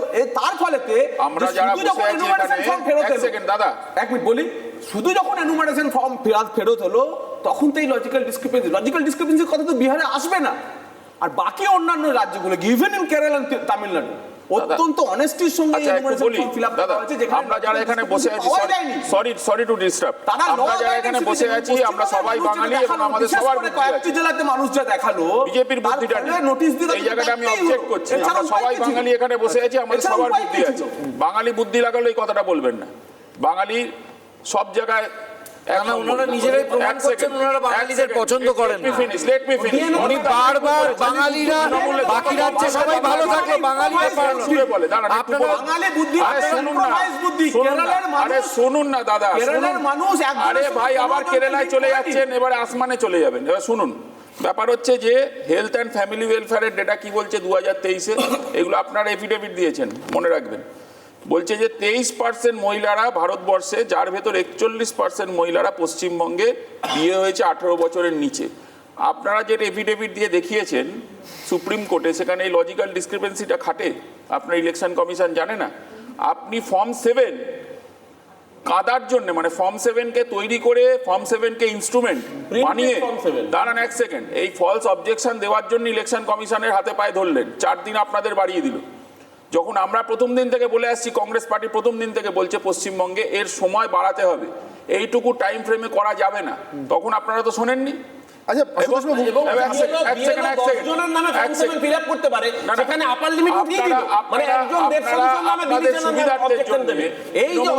সুবিধার্থের জন্য এখানে বাইনারিটা হবে, সেটা চলবে। অনির্বাণ, আমাদের সময় শেষ হয়ে যাচ্ছে। শতরূপকে জিজ্ঞেস করবে, যেটা আমাদের এসআইআর ক্লাসে, এসআইআর ক্লাসের রেজাল্টটা কি হচ্ছে? এসআইআর এর নাম করে মানুষকে যারা হয়রানি করলো তাদের বিরুদ্ধে মানুষ অবশ্যই রায় দেবেন। বাট হ্যাভিং সেড দ্যাট, এটাও সত্যি কথা যেটা প্রদীপ স্যার বলার সময় খুব স্পেসিফিক্যালি বলেছেন যে আলটিমেটলি 5 বছর, বা আমাদের রাজ্যের ক্ষেত্রে সরকার চলছে 15 বছর, 15 বছর ধরে সরকারি দল তারা কী ভূমিকা পালন করেছে মানুষ দেখেছেন। বিরোধী হিসেবে আমরা 15 বছর কী ভূমিকা পালন করেছি, বিজেপি কী ভূমিকা পালন করেছে তাও মানুষ দেখেছেন। সব কিছু বিচার করে মানুষ ভোট দেবেন। এসআইআর ডেফিনেটলি তার মধ্যে একটা issue, but that cannot be the only issue. বেশ, প্রদীপবাবু, আমার মনে হয় কনক্লুডিং রিমার্কস দুজন রাজনৈতিক, হ্যাঁ হয়তো দুজন, রাহুল এবং একটা জিনিস সেটা হচ্ছে যে দেখুন, জগন্নাথবাবু বলছিলেন যে সব প্রশ্নই ওনার দিকে রয়েছে। আসলে গণতন্ত্রের বিরোধী দল যারা, তাদের থেকে মানুষের প্রত্যাশা অনেক বেশি। তো সেখানে দেখুন, বিরোধী দল হিসাবে আজকে এই যে বাঙালির যে আবেগ, এইটা কি বাঙালি পরিযায়ী শ্রমিক তো বহুদিন ধরে বাইরে আছে, হঠাৎ 1-1.5 বছর ধরে কেন এই নিয়ে আলোচনা শুরু হচ্ছে? আমার কথা হচ্ছে যে পশ্চিমবঙ্গের যে বিজেপি পার্টি ইউনিট, রাজ্য পার্টি ইউনিট, তারা কি বুঝতে পারছিল না যে এগুলো করলে আসলে তৃণমূল কংগ্রেস ক্যাশ করবে? এই আবেগ নিয়ে এখন তৃণমূল কংগ্রেস তো অনেকটা এগিয়ে গেছে। আজকে এই যে ইলেকশন কমিশনের কি ভোটার তালিকা হবে, তার উপরে আমি নির্ভর করে বসে থাকবো যে আমার এই ভোটের ফলাফলে আমি কতটা এগোবো না এগোবো? আসলে এই যে আপনারা এখন চার্জশিট দিচ্ছেন, এই চার্জশিটটা তো অনেক আগেই বুথে বুথে দেওয়া উচিত ছিল। এই এসআইআর প্রক্রিয়া বা বাঙালির যে রাজনীতি, সেটা হওয়াতে কি হলো যে আমি এই চার্জশিট যেটা আপনারা এখন দিচ্ছেন, সেই চার্জশিটের গুরুত্বটা কিন্তু কমে গেছে। এখন মানুষ শুধু একটাই, যে এই হয়রানির থেকে আমার পাশে কে দাঁড়াচ্ছে। রাহুল, আমার মনে হচ্ছে পুরো এক্সারসাইজটা তুগলকাবাদ, মানে ওই যে দিল্লি থেকে তুগলকাবাদে রাজধানী স্থানান্তরকরণ এবং তারপর আবার দিল্লিতে ফেরত নিয়ে আসা, এই এসআইআরের গোটা প্রক্রিয়াটা একটা তুগলকাবাদ রাজধানী তৈরি করার চেষ্টা, এছাড়া আর কিচ্ছু না। আমার মনে হয় আমাদের আজকের বিতর্ক আমরা আপাতত এখানে ইতি টানতে পারি। এসআইআর অর্থাৎ স্যারের ক্লাসে এবারে ভোটের রেজাল্ট আউট হবে কি হবে না, নিশ্চিতভাবে মানুষ, আপনারা যারা এখন ওই উপরে বসে দেখছেন আমাদেরকে, এখন আজকের দিনে তো এসআইআর সাহেবের তো ক্লাস নেওয়া শেষ হয়নি। ক্লাস নেওয়া শেষ হলে খানিকটা বোঝা যাবে আমরা পাস করব কি করব না। এবং সবথেকে বড় তার যারা ইনভিজিলেটর, অর্থাৎ সবথেকে বড় পরীক্ষক যারা আপনারা, বাংলার মানুষ, তারা ঠিক করবেন যে তারা আসলে কোন দিকে কতটা ভেবে কি ভেবে ভোট দেবেন। কিন্তু আমাদের উদ্দেশ্য ছিল আপনাদের সামনে এই বিতর্কটাকে হাজির করা, যে স্যারের ক্লাসে এবার ভোটের রেজাল্টের অন্তত কিছুটা ওয়েটেজ থাকছে কিনা। আমি আজকের রেজাল্টের মাপে বলতাম, সেই বিতর্ক আমরা আজ এখানেই শেষ করছি। নিশ্চিতভাবে এর পরের মেগা বিতর্ক আরও বড় কোনো ইস্যু নিয়ে বা অত্যন্ত প্রাসঙ্গিক কোনো ইস্যু নিয়ে, যা আজকের বা এই ভোটের অত্যন্ত জরুরি কোনো ইস্যু হবে, সেটা নিয়ে আমরা ফিরে আসবো আপনাদের কাছে। সঙ্গে থাকুন TV9 বাংলায়।